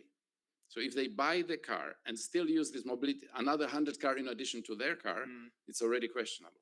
If they start using those 100 cars instead of public transport, you cannot beat the footprint of public transport. And the last thing that nobody thought about, people stick objects in these cars. So they start, What do you mean, sorry? Object means that I have a friend that lives in Anderlecht, across the city. He has a party and says, I'm out of wine. Can you stick 2 bottles of wine into this electric autonomous car and send it to me? So people start transferring objects instead of themselves. Okay. And then you are in very negative territory. So you see how a good idea quickly evaporates into a nightmare. Same with precision farming. Are you in the farming business and you're offering solutions for meteorological station, IoT in the soil, IoT on the plant, drones? There's a lot of technology push in agriculture. If you throw gadgets on the farmers, I guarantee you it will be a bad thing for environment. Instead, what you could do is to say and talk to buyer and say, guys, you make money selling pesticides and fertilizers. Why don't you become digitally enabled companies selling services? You get X amount per hectare and you guarantee the health of the plant. And you partner with digital companies like yours to provide a service. Now, what will happen? They will do minimal number of drones and IoTs because it's a cost to them. And they will spray and they will fertilize only if and where needed because it's a cost to them.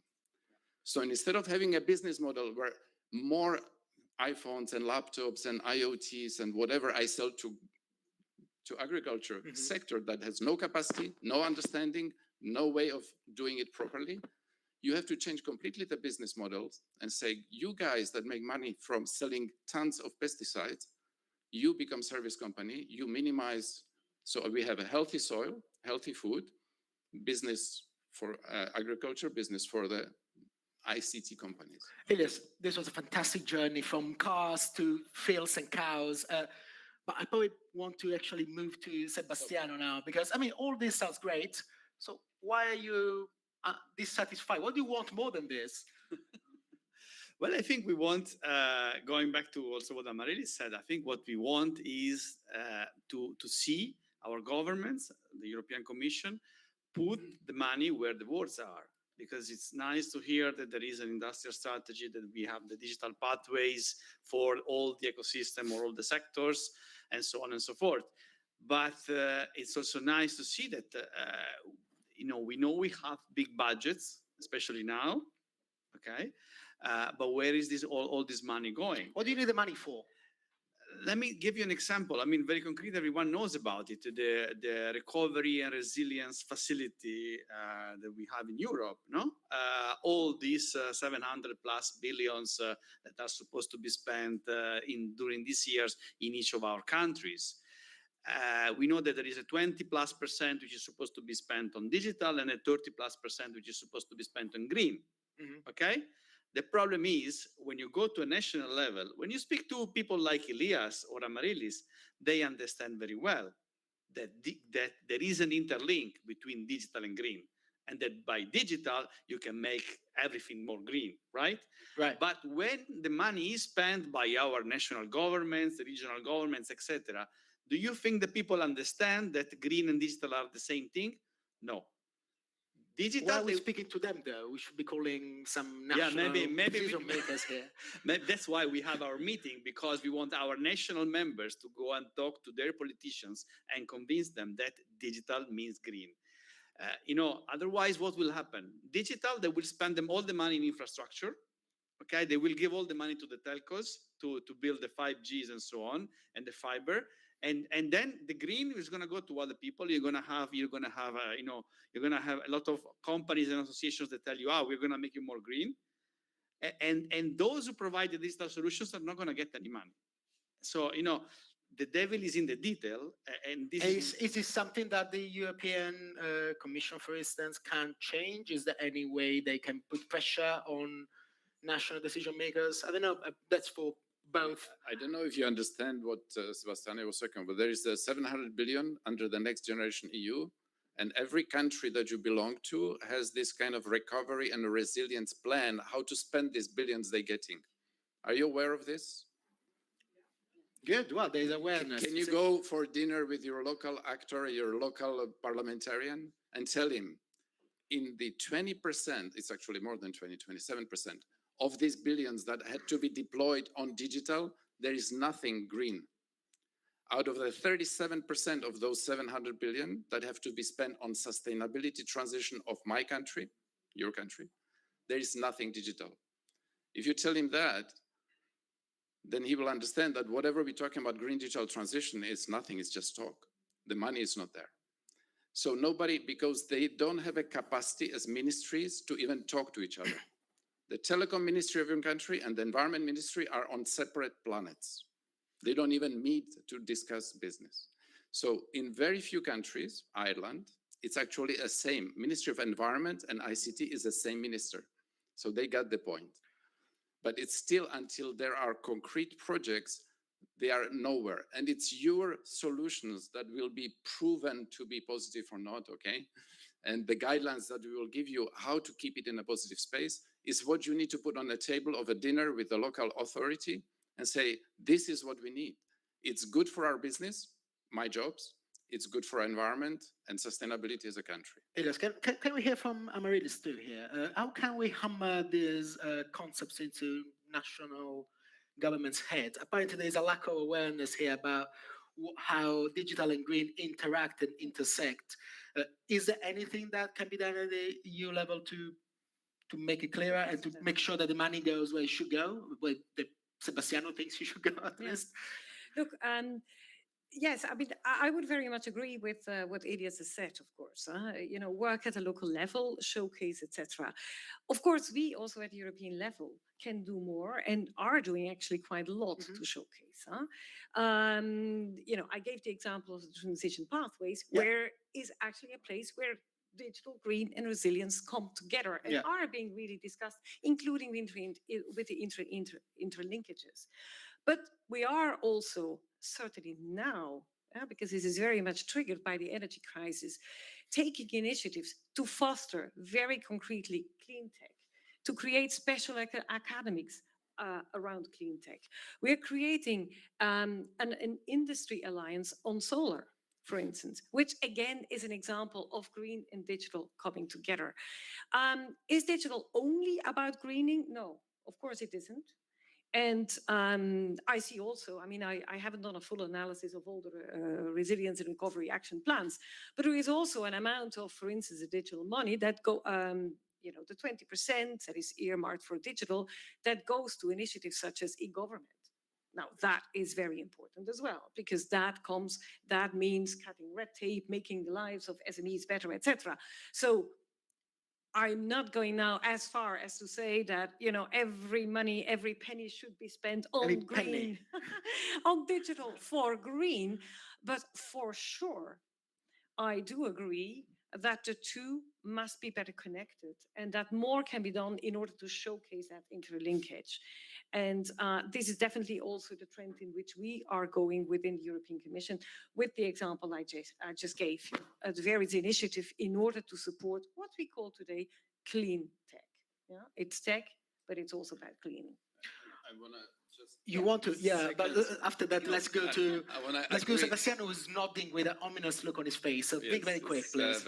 I just want to agree with Amaryllis. Not every money should be just, digital is not there to push the environmental dimension. Remember, there are 3 dimensions. It must make sense as economy, but it also must make sense as social issues. Because if you just start doing things only for environment, I bet you will decrease on the value of social, and it may not be a good business. So you have to always keep in mind that digital has a purpose, and that purpose is a triple purpose: economic, social, environmental. And if you start doing harm on one of those, You will never do business if you harm on economic. So, but if you do environmental issues on the harm of social, it will hunt you. You will not go far. Same way, if you just worry about social and not environmental, the do no harm principle will also stop you. So the only way out is if you start understanding that there is this three-dimensional world, and whatever you do as a company, to make sure that you serve those three dimensions, and then you go far, and then you also, your message will be heard, because there is a hunger in the political mind to get this triple when going. So that message will resonate. So make your business plans bigger than before, just economy or only environment or only social issues. Well, I think we should work a little bit with some carrots rather than sticks. Okay, we Right. need to give. Going back to precision farming. Well, kind of. I mean, we need to, if we want to change the world and make it more sustainable, in all the sense that Elias said, we need companies to really go after that. Okay, as you said, not only make money or not only make this, we need to change the business models of the companies. To change the business models of the companies, and I'm speaking in particular about the SMEs, we need to create some incentives. At the moment, there are indeed big money spent. Okay, so there is big investments for anyone who can do, greening, sustainability, etc. But I think governments could do something like, a way to monetize incentives, tax incentives, for instance, for SMEs who have a positive business model, whose solutions are enabling others to consume less or to be more sustainable. I'm not going in the direction of the ETS, the system for the trading system, which is for very big companies and which is also punishing, etc. So I'm not talking we should use the stick, but we should perhaps use the carrot to incentivize those who have a positive business model. And I can say, you probably arrived a bit later, but in the morning we have a lot of examples of companies which have a positive business model and they do good for them and they do good for the others because they see the value, the value is in the market, but more can be done. And I think we should put the money where our words are. Right. One thing I wanted to ask you about actually is with DG Grow, you have been doing also a Get Digital initiative, which seems to be a positive experience, even if it was, essentially workshops and some research. Is that a good starting point to build something? Well, I'm glad to be here especially with Amarilis, because she was our partner from the very beginning in this initiative. We had her deputy director, Uber Gams, this morning handing out the awards to a few companies which were selected.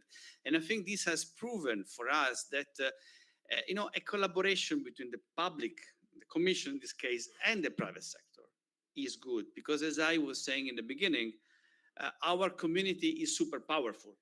We can do amazing things because we have millions of SMEs and many of them are innovative and they are everywhere. But this is also a very fragmented community. So we only by really partnering the public and the private sector, understanding the value of this community, we can guide it. We can put it in the front seat and we can leverage on its potential to address the challenges that Europe has in terms of digitalization. In which way did the initiative, or if at all, lay down the groundwork for something more? I think this initiative has showcased some companies which are going to be example for other companies, ideally, okay? And it has shown that a collaboration between the private and the public institution really works, okay? We have a catalog of more than 60 solutions which was published today. Many of these came here with us. And so what we want is to make this sustainable. We don't want every time to invent a new initiative. We want something sustainable. It could be a new entity which is run by the digital SMEs, which doesn't need the money of the Commission, needs the political support of the Commission to become the center of the digitalization for SMEs in Europe. What would you like to see as a successor initiative? Excuse me? Next one? Okay, this worked. What do you want for next year? It could be something in the shape of a public and private partnership. It is an idea, but I think we should start talking about it because I think that we are mature enough, at least in our community, to think, okay, why not partnering with the Commission to create a new public and private partnership for the digitalization of SMEs? Amaryllis, what do you think? Is that a way forward? Is that something that you are willing to toy with? Well, we are already working together, right? And I come back to what I said before. For next year, very concretely, we will do these matchmakings. Yeah. Yeah. Now, that's all in the context of the transition pathways. And these are already public-private partnerships. So we hope that we will be able to count on the continued support of Digital SME and maybe also others, right? In order to bring those various partners, SMEs across Europe together, join forces and then come up with the digital solutions that really work from the supplier and the user perspective. Was there any teachable moment or any takeaway point you got from the Get Digital initiative? Anything that you think really maybe reshaped your thinking about this topic? Anything that you think is going to be valuable insights going ahead? I think the initiative has showcased really the power of Europe and European creativity. Yeah, I think we have a lot in Europe. Yeah, if you think about digitalization, we shouldn't immediately think. I mean, the common narrative is very much to start by saying Europe lags behind. I mean, I would like to say Europe has strengths. Let's harness these strengths further. And indeed, that also means, as Sebastiano says, think about incentives. But there's many incentives. There's many incentives. Yes, there are tax breaks. That's more for the national governments to be talked to. But there is also, think about public procurement. Innovation procurement is a huge lever. If we can also talk to our public authorities and say, shouldn't you set the example? Lead by example, get clean tech and publish that. And by the way, we're also taking initiatives in the European Commission to make all that procurement information much more transparent through the building of a public procurement data space. Yeah? And that will make sure that whatever is happening in procurement markets can be an enormous lever again for companies to market more models, etc. So this is also an example of an incentive. Just a very quick question. Yeah. I'm very new to Brussels, as you can probably tell. I used to be in London up until 3 months ago. When we talk about strategy, we are thinking about the long term. Yeah. All these things that are being designed now, do you think they will still be playing out after a new commission is installed in a couple of years? Well, any commission will have to respond to the challenges of its time. Yeah. I think the green challenge is bound to stay with us for a number of other years. Probably also the resilience challenge. And we all know by now that digital is an enormous lever in order to find solutions there. So I would be very amazed to not have the next European Commission focus on that. Yeah. I really like the litotes, the double negation. Yes, I mean, Elias, maybe just give us some sage closing words because we're finishing. Just some basics. What is Commission? What is Europe? I mean, normally we are the punching bag of journalists, right? But if you think about it very simply, we are doing three things. We regulate. And when it means regulate, we actually take and put some laws that's supposed to make your life easier. It's not always the case. Huh? So for example, in public procurement, it's not a must, but we encourage, and your ministers, I have their names, have signed a commitment to DigiConnect that by default, they will use green public procurement if there are criteria. Well, there are criteria to buy ICT, services and infrastructure. So normally, and there is a commitment to buy digitally enabled solutions through green public procurement. So what am I getting? You have a solution. With the guidelines that we will provide, you can show that you have a positive effect on sustainability. Then green public procurement should happen in a city setting or in a regional or national setting so that you are more equal to the cheapest solutions, which sometimes you cannot compete with the big multinational companies, but you have a sustainable solution. So if there is a green public procurement, you have a better chance for business. So we regulate. The second thing we do, we fund. And there is a lot of funding, but it's expensive money. Again, don't quote me. European money is very expensive money. You need to understand how to apply for this Horizon project. How do I make sure that I apply the Digital Europe program? It's very expensive money because you need to understand the process, the bureaucracy, what exactly is Commission looking for. We have success rate of 3%. So you spend hundreds of thousands of euro and you come short. But it's still there. And if you have Sebastiano to help you, and that's why you have to take, if you are a member of an association, make that association work for you. That means they should help you how to get access to this expensive money. And third thing we do is we have the soft power of making tables and bring people together, the soft power of cooperation. And in this green digital space, this is the biggest power we have at the moment. Coalition is one example. What is happening between Digital SME Alliance and DigiGrow is another example. The advisors we are putting in through the programs of DigiGrow, it's another example. That cooperation, we would like, and I would like you to go and make sure that you do it with the big companies. Why? Big companies are really, obsessed becoming sustainable. You can serve their needs. You can be their supplier because you know how to measure that you're sustainable. You can be their supplier. You can help them to cut their own emissions.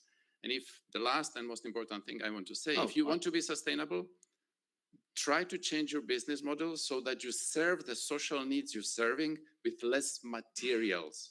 It's not about energy, which is the focus of today's panic. It's about materials. It's about less natural resources. Oil is one of them, but there are many other natural resources we need to minimize to get to a green transition. If your business model can be done in a way that I do still have this effect of serving the needs of people, but with less materials, product as a service, more durable products, extended, leasing, whatever. If you can move to that services, those will be the preferred services of tomorrow. Elias, you gave 4 pairs of wisdom. I'd say we can close it here. But one thing you told me another time was that the most important thing to give people is an address and a phone number. So please, come here, besiege these people and get their business cards. Thank you very much. It was a pleasure. And I think this is the end of the panel.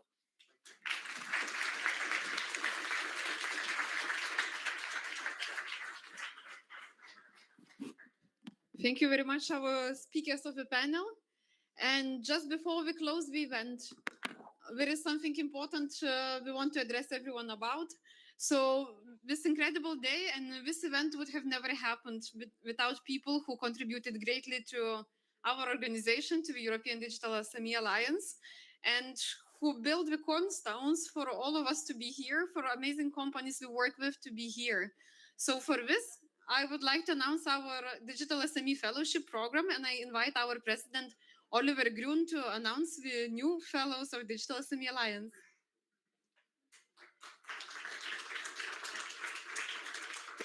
Yes, thank you very much. So I have some news with this new fellows. We want to award some digital SME fellows today. The Digital SME Fellowship is an award that is given to individuals who have made an exceptional contribution to the work of our association of European Digital SME Alliance. Because as you have seen today, we are really trying to support European small and medium enterprises in the ICT sector. And it's a pleasure for me to announce 4 fellows in the next minutes. And I will start with the first fellow, which is Rosanna Belmonte from Italy. Oh, yes. Wow. This is congratulations.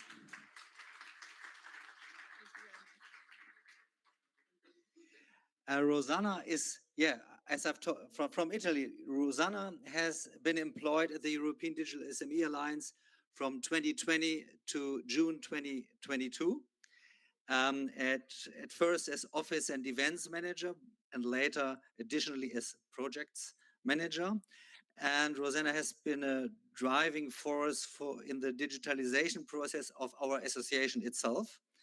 and also of our events and services, especially during the pandemic period. Rosanna supports the establishment of a successful series of online events.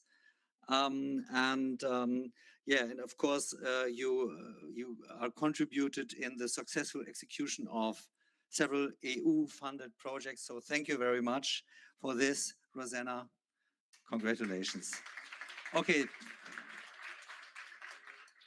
So secondly, our second fellow is Moritz Zimmermann. I think he's online, I don't know, because I didn't see him until now. So Moritz has been employed at the European Digital SME Alliance from August 2019 until December 2021. And he has grown from junior communication officer to strategy and business development manager. So during his time at Digital SME, Moritz has brought forward innovative and creative ideas. So two special things he has made is, at first he was a main driver of the creation of the European Digital Innovators Club. Also he led the technical development to make it reality. So now we have this club.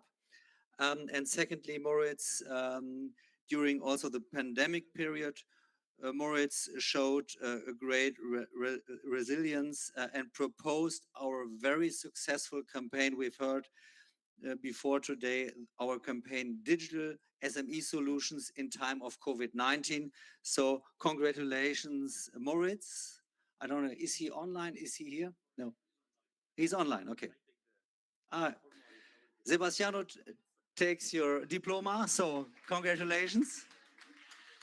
Moritz is from Austria, so you see we are really Europeans. The first was Italian, now Austrian.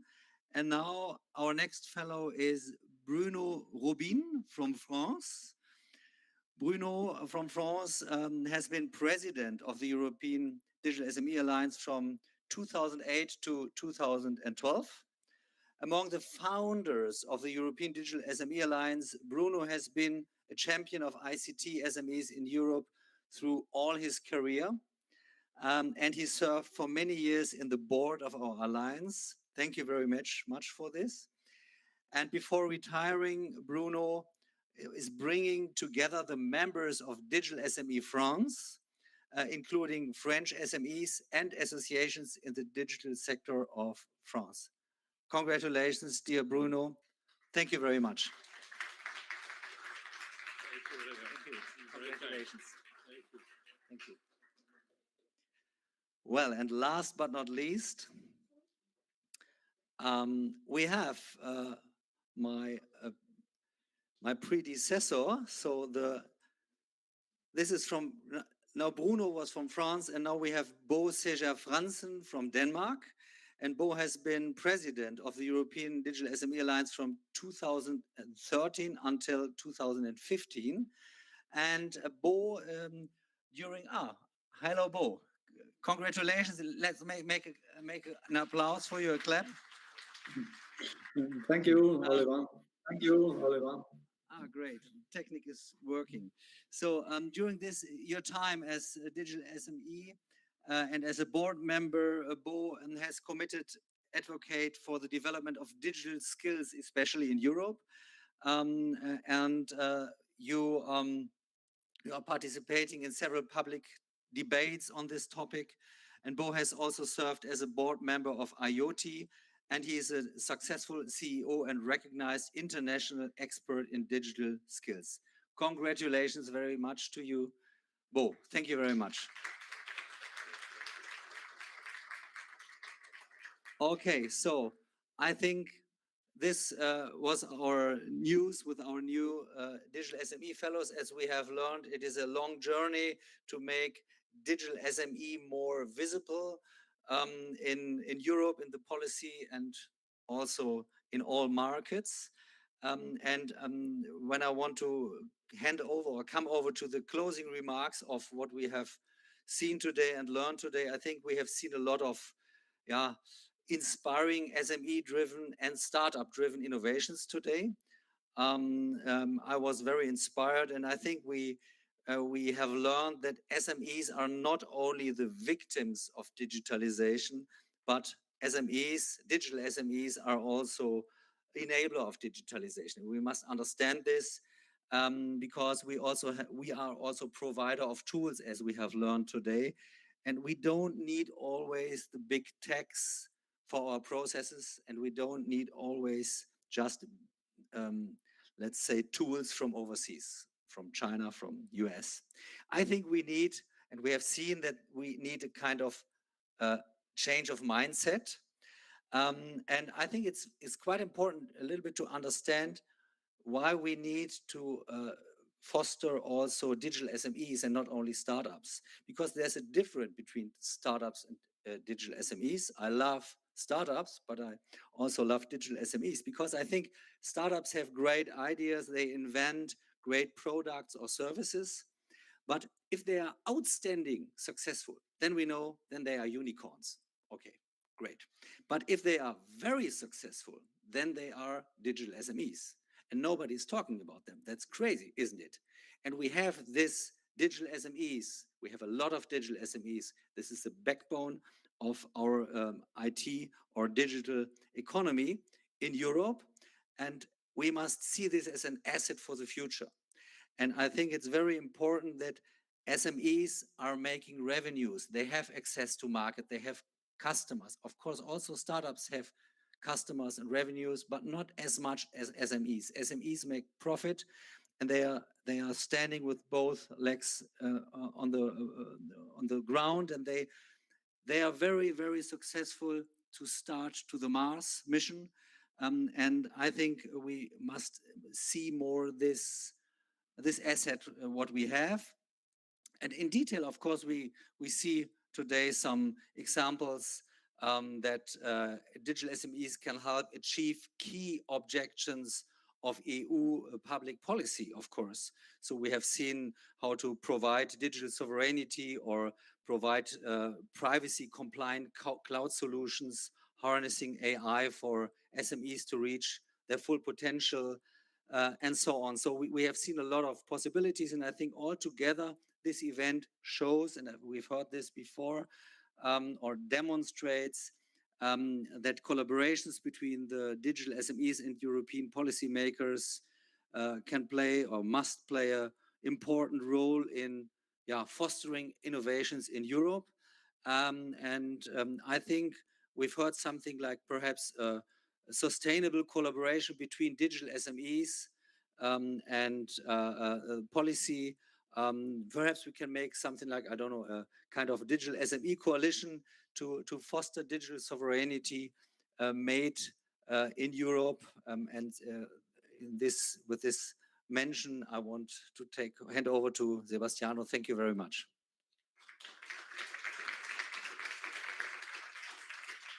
Thank you, Oliver. I think you said it all. With this, I think we can thank everyone for participating and invite everyone for the lunch. Thank you and see you next year.